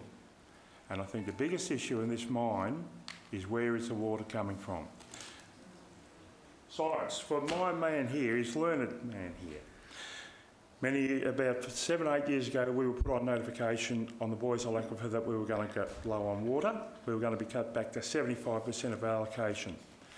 That is the GSPA area from Sale to here.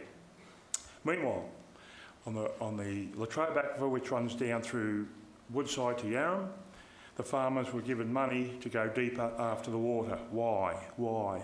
Because at one end of it you've got Esso using that water, and the other side you've got Loy Yang. We're not going to tell big business where to go, are we? Thank you, Mr. Maher. Thank you.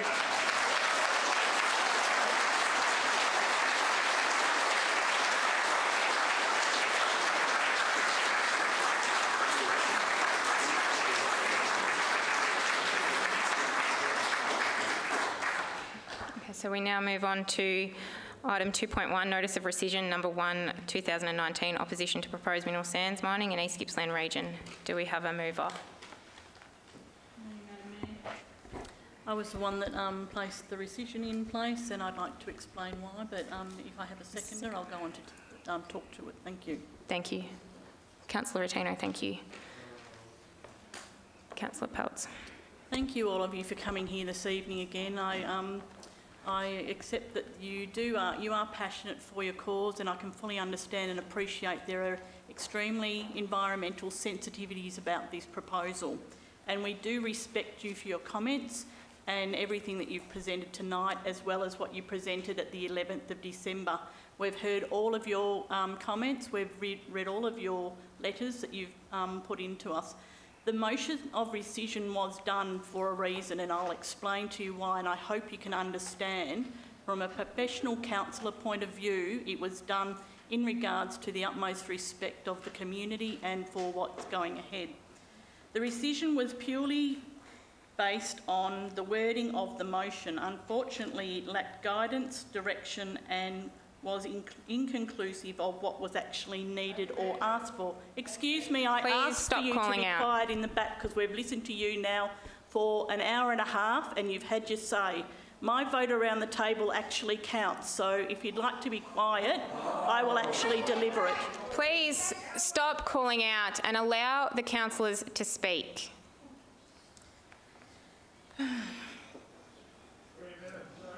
Scepticism. I've got a lot to say, thank you, and you can all be quiet while I say it. Scepticism is not a valid reason for this project to proceed. It is something that is based on pure facts, and the government will be dealing with that with the EES process. Council is not the governing body that actually makes the decision about whether this mine goes ahead.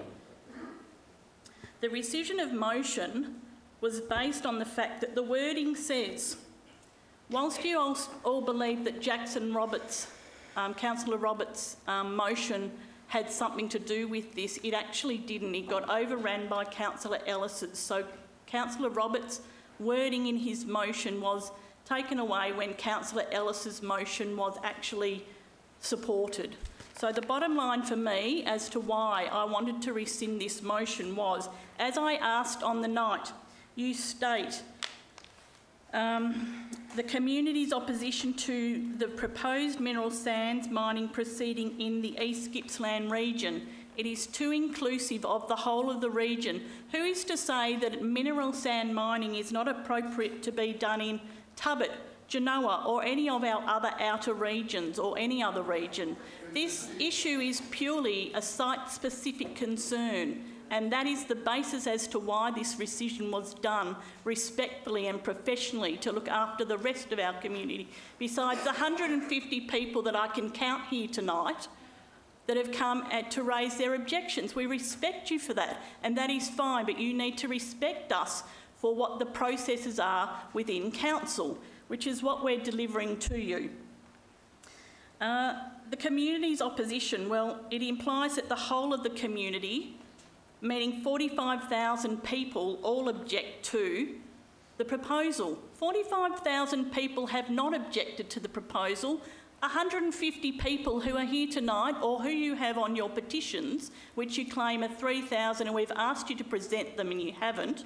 So we can't actually take that figure into account yet because we have not seen them.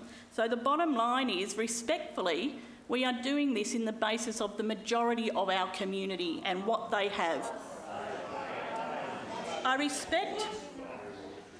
Please keep it down or you'll be asked to leave. The proposal of writing to the Premier and the federal, state and shadow ministers is fine. On behalf of the concerned communities of the mineral sands project, but the bottom line of incorporating the whole of our community is not acceptable to me. I also have had many phone calls in regards to people in support of this, and we've had letters in support of this because there's a lot of FIFOs, fly-in, fly-outs, a lot of people in our community that are waiting for this project to go ahead if it should happen. So they'll be Please refrain from calling out and allow the councillor to speak. They will be eligible to be receiving jobs with this company if that's to happen. There is a number of valid environmental sensitivities, such as the proposed mine site that are close to the proximity of the Nicholson River. The close proximity to our region's major water supply, which is the Mitchell River. Sorry, the wrong one. I do apologise. Mitchell River. I'm sorry. That was a lack of concentration at the time.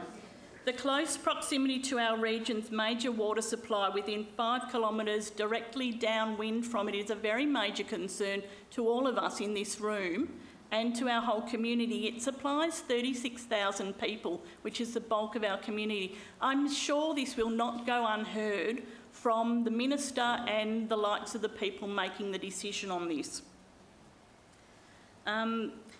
One of Victoria's major vegetable growing regions is directly down here within 350 metres. Again, this will not go unheard, and you need to realise by having us supporting you, you can actually write into the Minister and the decision makers yourselves, and it would give great substance. You have. Well, that's fantastic, then they've heard it.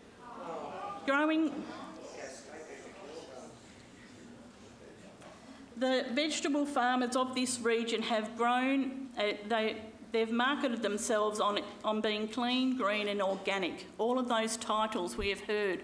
And the vegetables travel all around Australia. They go to Brisbane, Sydney, Melbourne, Canberra, all of the markets and overseas.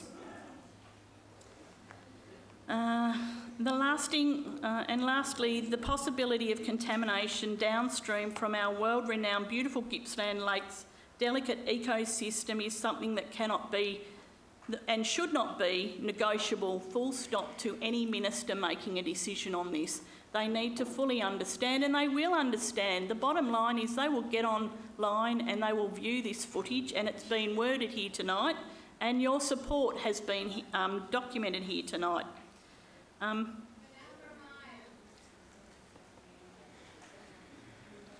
Given the fact that the motion that was decided upon on the 11th of December was inadequate, we have decided to rescind it on the grounds that it was inappropriately worded and it lacked clarity for the officers to actually act upon.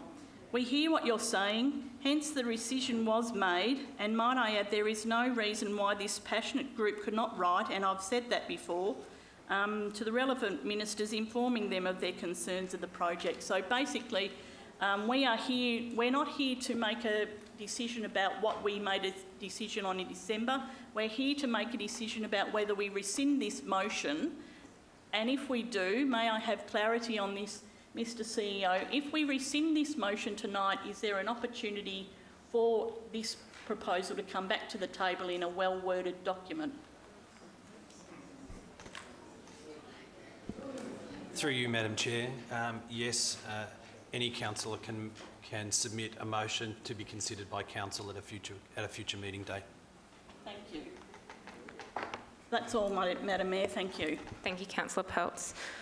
Does the seconder wish to address the motion? Thank you, Madam Mayor.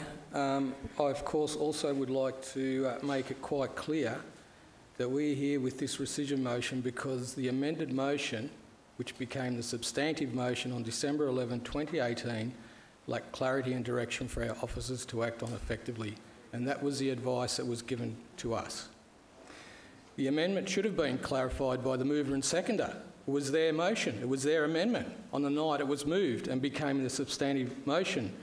And this is often a symptom of trying to make or create policy on the fly. I fully understood the original motion. I had no issues with the wording whatsoever, but it was amended. That wasn't my doing, that was the doing of the gallery on the night. If the amendment wording had been shared with all councillors, thus being truly open and transparent, then perhaps we wouldn't be here tonight dealing with this. It could have been clarified back in December. If you want to debate the merits of the original motion, that's fine, but this rescission motion has been brought about by the way that we were trying to do things on the fly under significant pressure on the night. I maintain my position of consistency, and which I've said all along, and thank you for pointing that out at the start of when we were elected.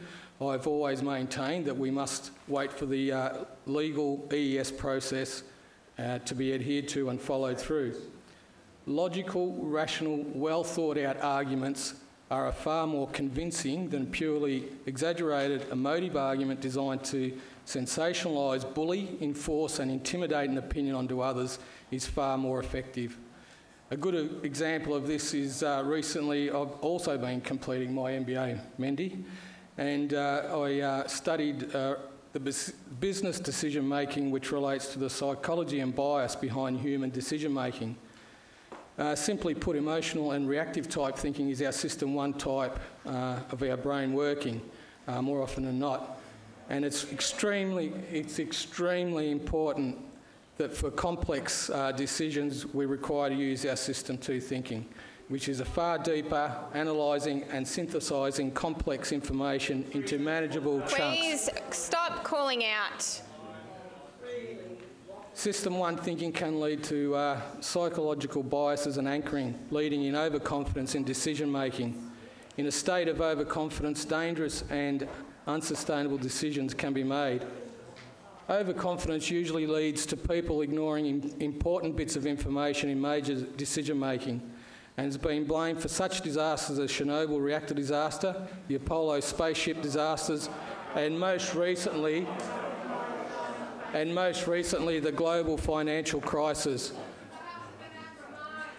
My point, Madam Mayor, it's not going to be the loudest it's going to be heard. My point, Madam Mayor, is that we need to receive all the relevant scientific information through a legal EES process and make our decisions for the whole of the community based on facts. Thank you. Thank you, Councillor Attino. Is the motion opposed?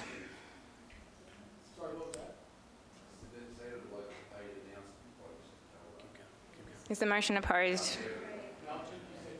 Councillor Attino, please, Madam Mayor, you'll be can asked I to be just ask removed if you that continue we to call not out. engage in debate with Can members you- of the chamber, of the committee in the chamber, please. Is the motion opposed? The motion is opposed by several councillors. I'd like to speak against the motion, please, Madam Mayor. Thank you.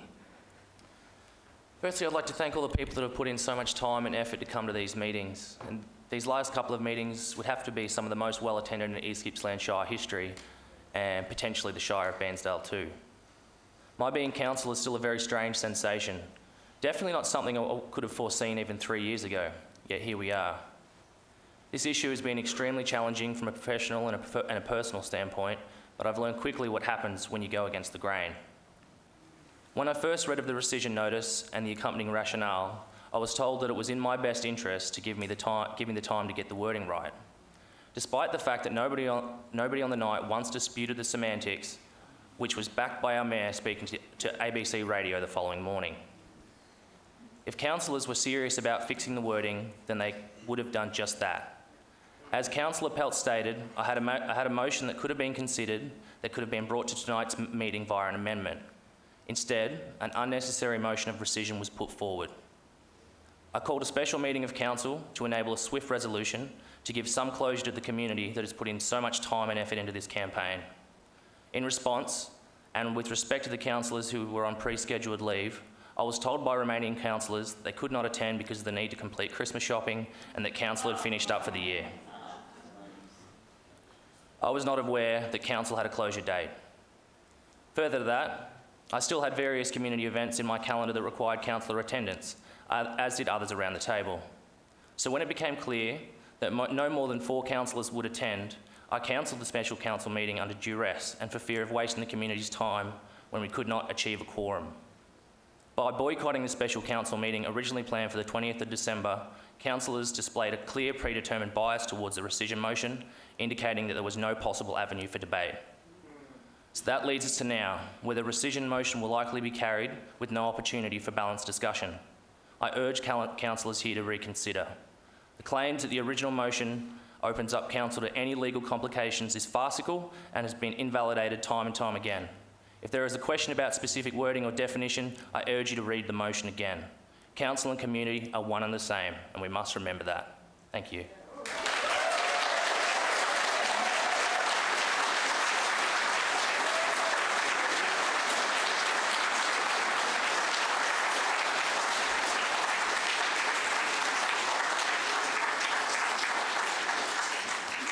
Speakers for.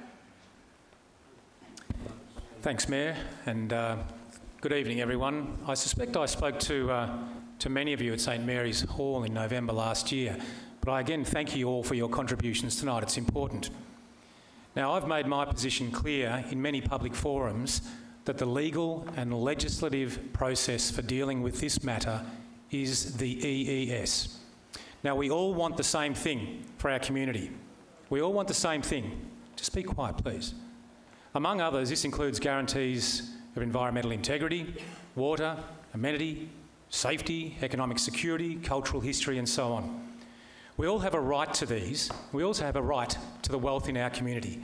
But with these rights comes responsibilities on all of us. We have a responsibility to make fair and considered decisions for the whole community.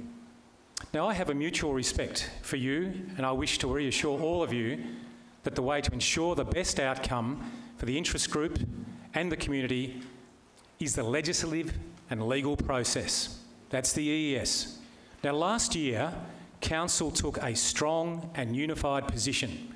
There was unanimous agreement around this Council chamber to press the state government for an independent third-party review of that EES. We all agreed to that, councillors, and this was agreed to by the state government. A powerful decision and a powerful outcome. This notice of motion, unfortunately, in both its forms, compromises that capability. I believe it creates for us the legal situation of apprehended bias, and among other potential compromises.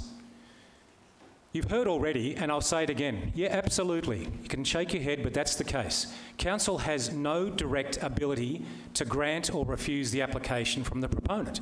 We're not the deciding making authority. Our ability to have influence now and in the future depends on our ability to remain unbiased, free from apprehended bias. And the notice of motion compromises this council and its ability to govern for the whole community. So therefore, I support this rescission, and we need to move on, get the EES and interrogate it fully. Thank you, Councillor Reeves. Speakers against. Thank you, Madam Mayor.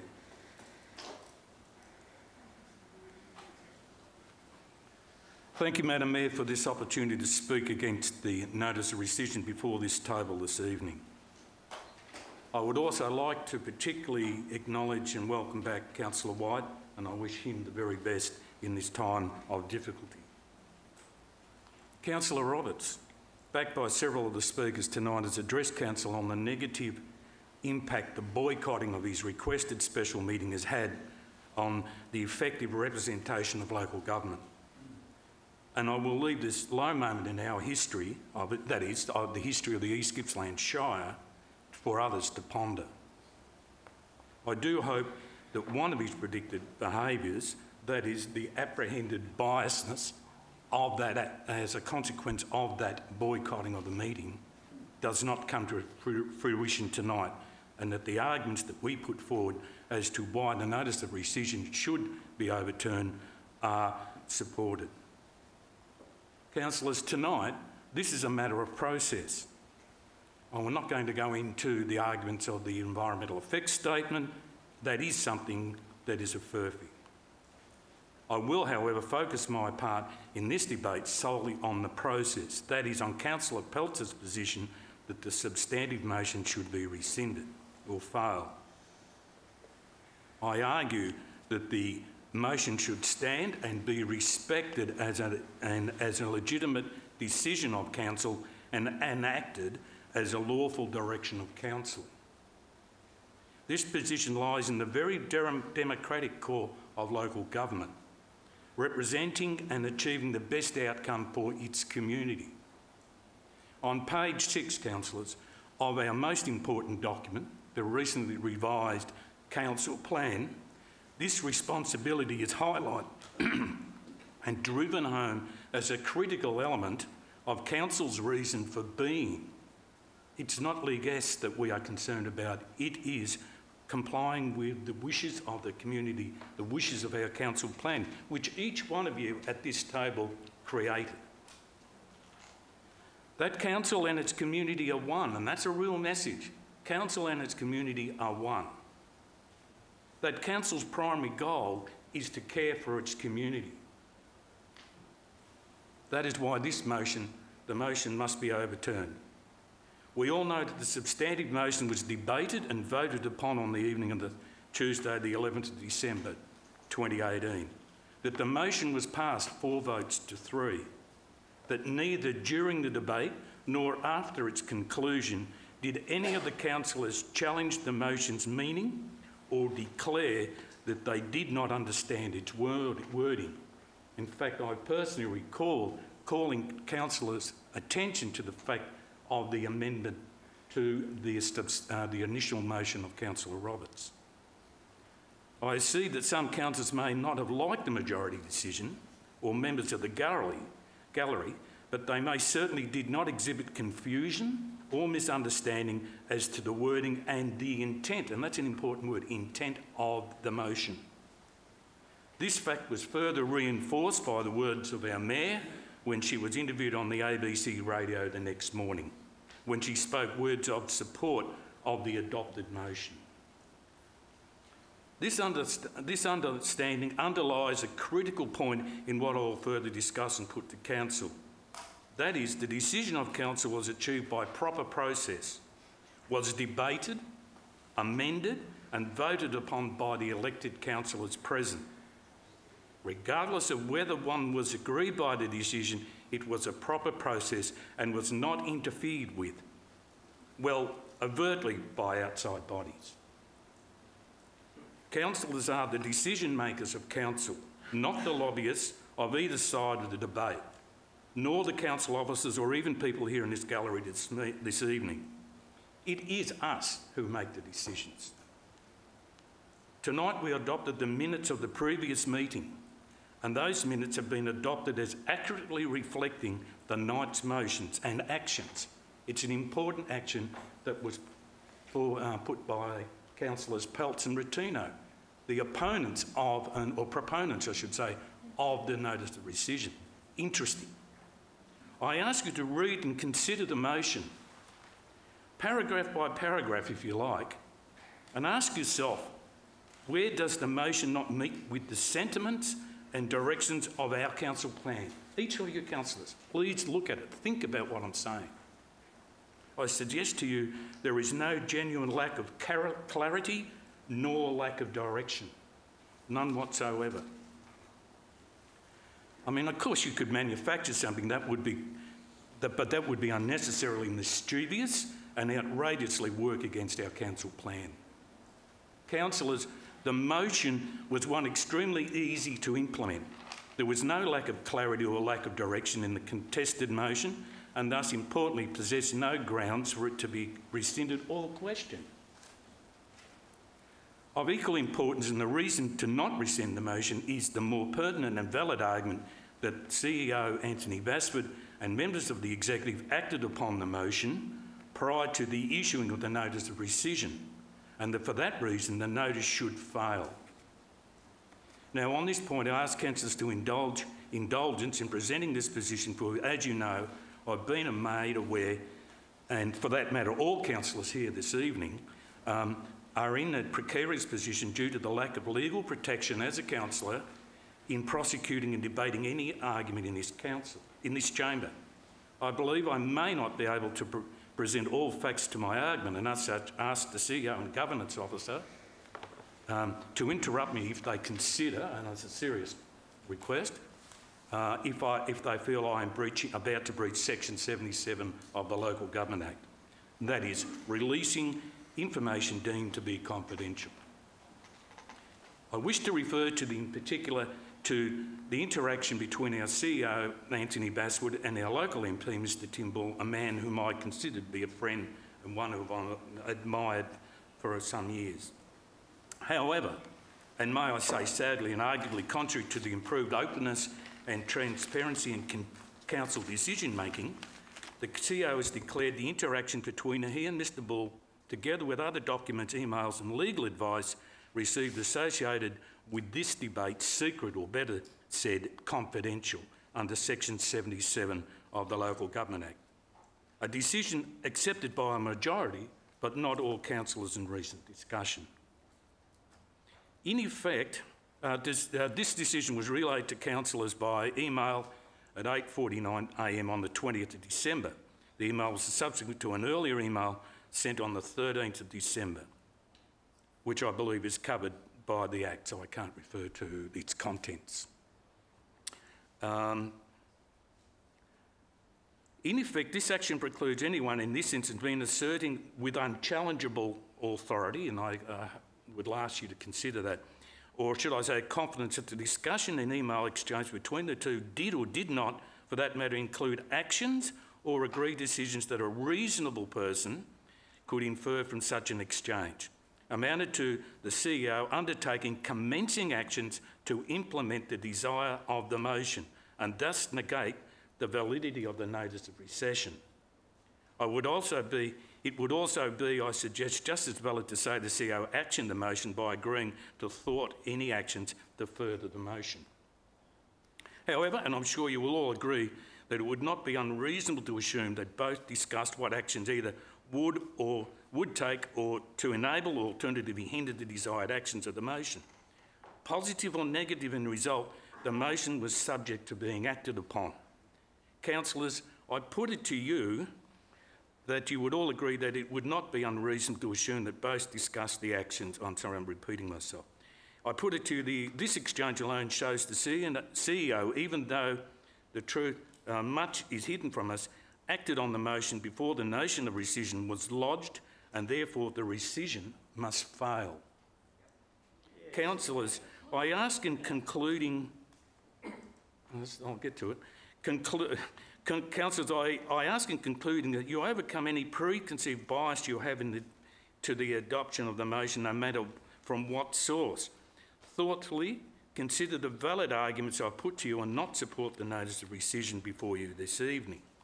In several points I'd like to draw your attention to, which I'm not, again, Ms Bennett, this is where I'm a bit concerned. In the councillors' mail, there is a list of correspondence that's sent out under the Mayor's signature. In that there was a mail merge document in which it is shown an email was received by the CEO from Mr Bull. And that was on the 12th of December 2018. There was an email responded to that, but that is missing.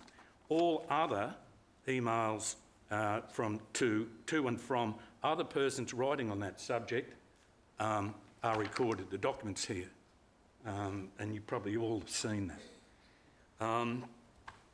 I say that it is not unreasonable for the reasonable person to assume that some discussion, some action, whether it be just explaining to Mr Bull what the decision of the motion was, is a reasonable action, and it was implemented because the final part of the motion was to, in a timely manner, implement that motion. That is, create the request to action the motion, speak to and ask the members of Parliament to write to the appropriate people. I think that, just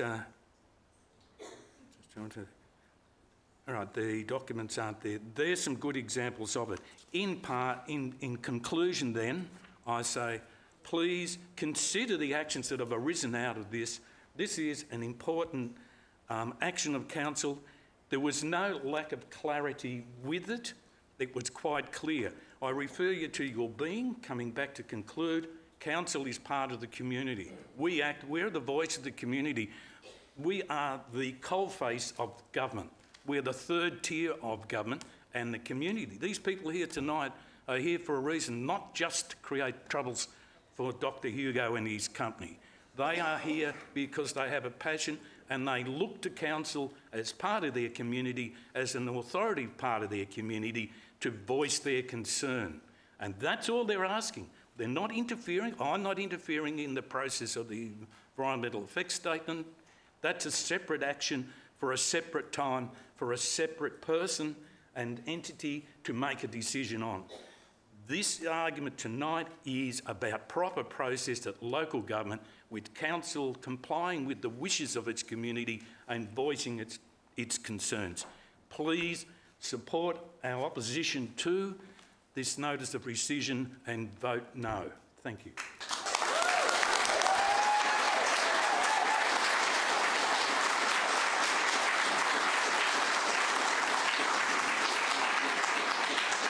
Speakers for. Councillor Toohey. Thank you, Madam Mayor.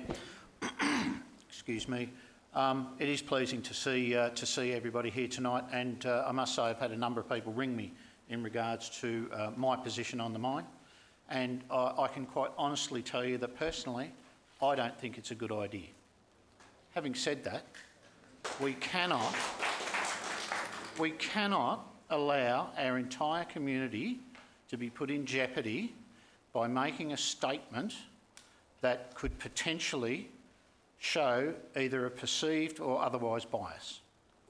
So my position is that, excuse me,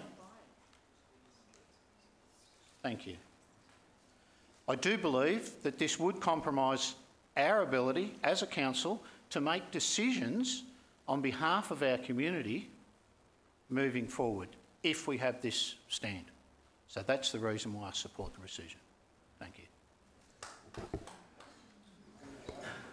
Thanks, Councillor Toohey. Speakers against.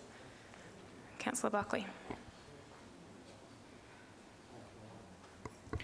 In supporting Councillor Roberts, I'd just like to bring this to your attention.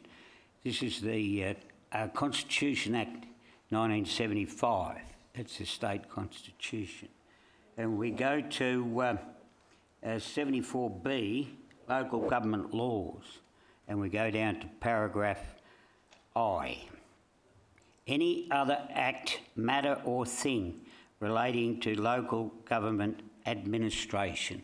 So in saying this, I say we've got every right and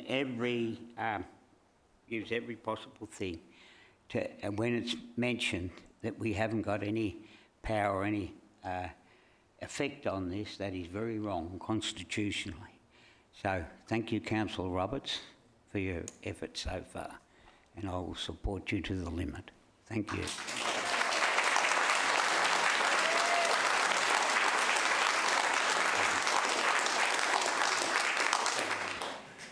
Councillor White. Thank you, Madam Mayor. Going back to the election of this council, I was humbled to be elected, and I spoke that I was there for the people. I'm still humbled by the position I hold, and I'm still here for the people. I would just like to say a couple of things about some of the speakers tonight. It may be a little bit left field, but I agree with Mr. Solomon. There was a battlefield out there of their people. What do you think the Australian public would think if a mining company was to start to dig up the fields of Flanders, where our young men are buried from 100 years ago? You know, wouldn't there be some uproar? So I plead with the whole community to consider the sacred sites that are out there. I also would like to say that the river is at stage 9 at this stage. Stage 10 is no more water. So no more crops. And as has been said several times tonight, that is very critical to human survival. We don't have a shortage of sand, but we have a shortage of food in this world, and we have a shortage of water. So the gallery is full of people who are passionate, but what I would like to say is that, and it's always the same, it could be just at an election, that there are so many in the community who actually don't say what they're thinking. Maybe they're embarrassed or shy, but there are more people in the community who oppose this than you would believe.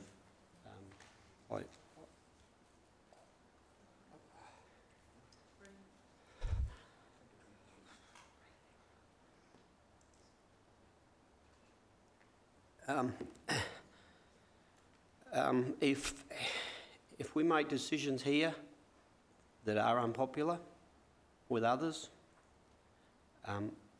then let the next council change it. We have an obligation to our community to act on our thoughts and our feelings. Another thing that's not been spoken of, everybody's talking about jobs. I came through the saga of blue gums, where we saw small communities decimated, people move away, and jobs lost. And there will be jobs lost in our community as a result of this mine. Those farms will no longer need shearers, they won't need stock agents, they won't need fertiliser, they won't need livestock carriers. So no one has considered that. So when you start talking about the few jobs that the mine creates, just consider those people who actually will be out of work as a result, and they will be local people. So thank you, Madam Mayor.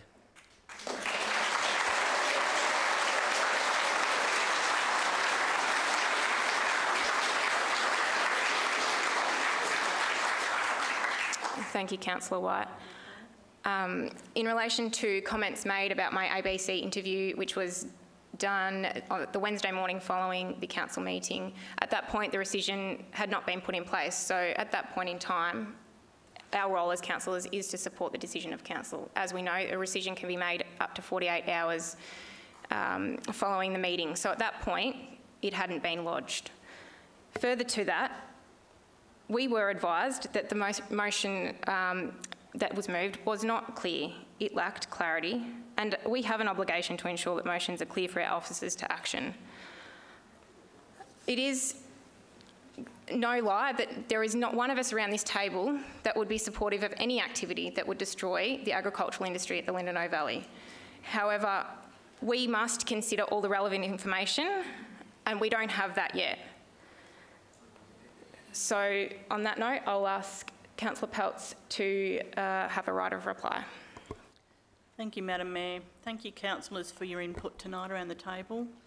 We are from many regions and we are diverse in our makeup and what we believe and what we say. We're actually voted in by the community, for the community, and that's the bottom line.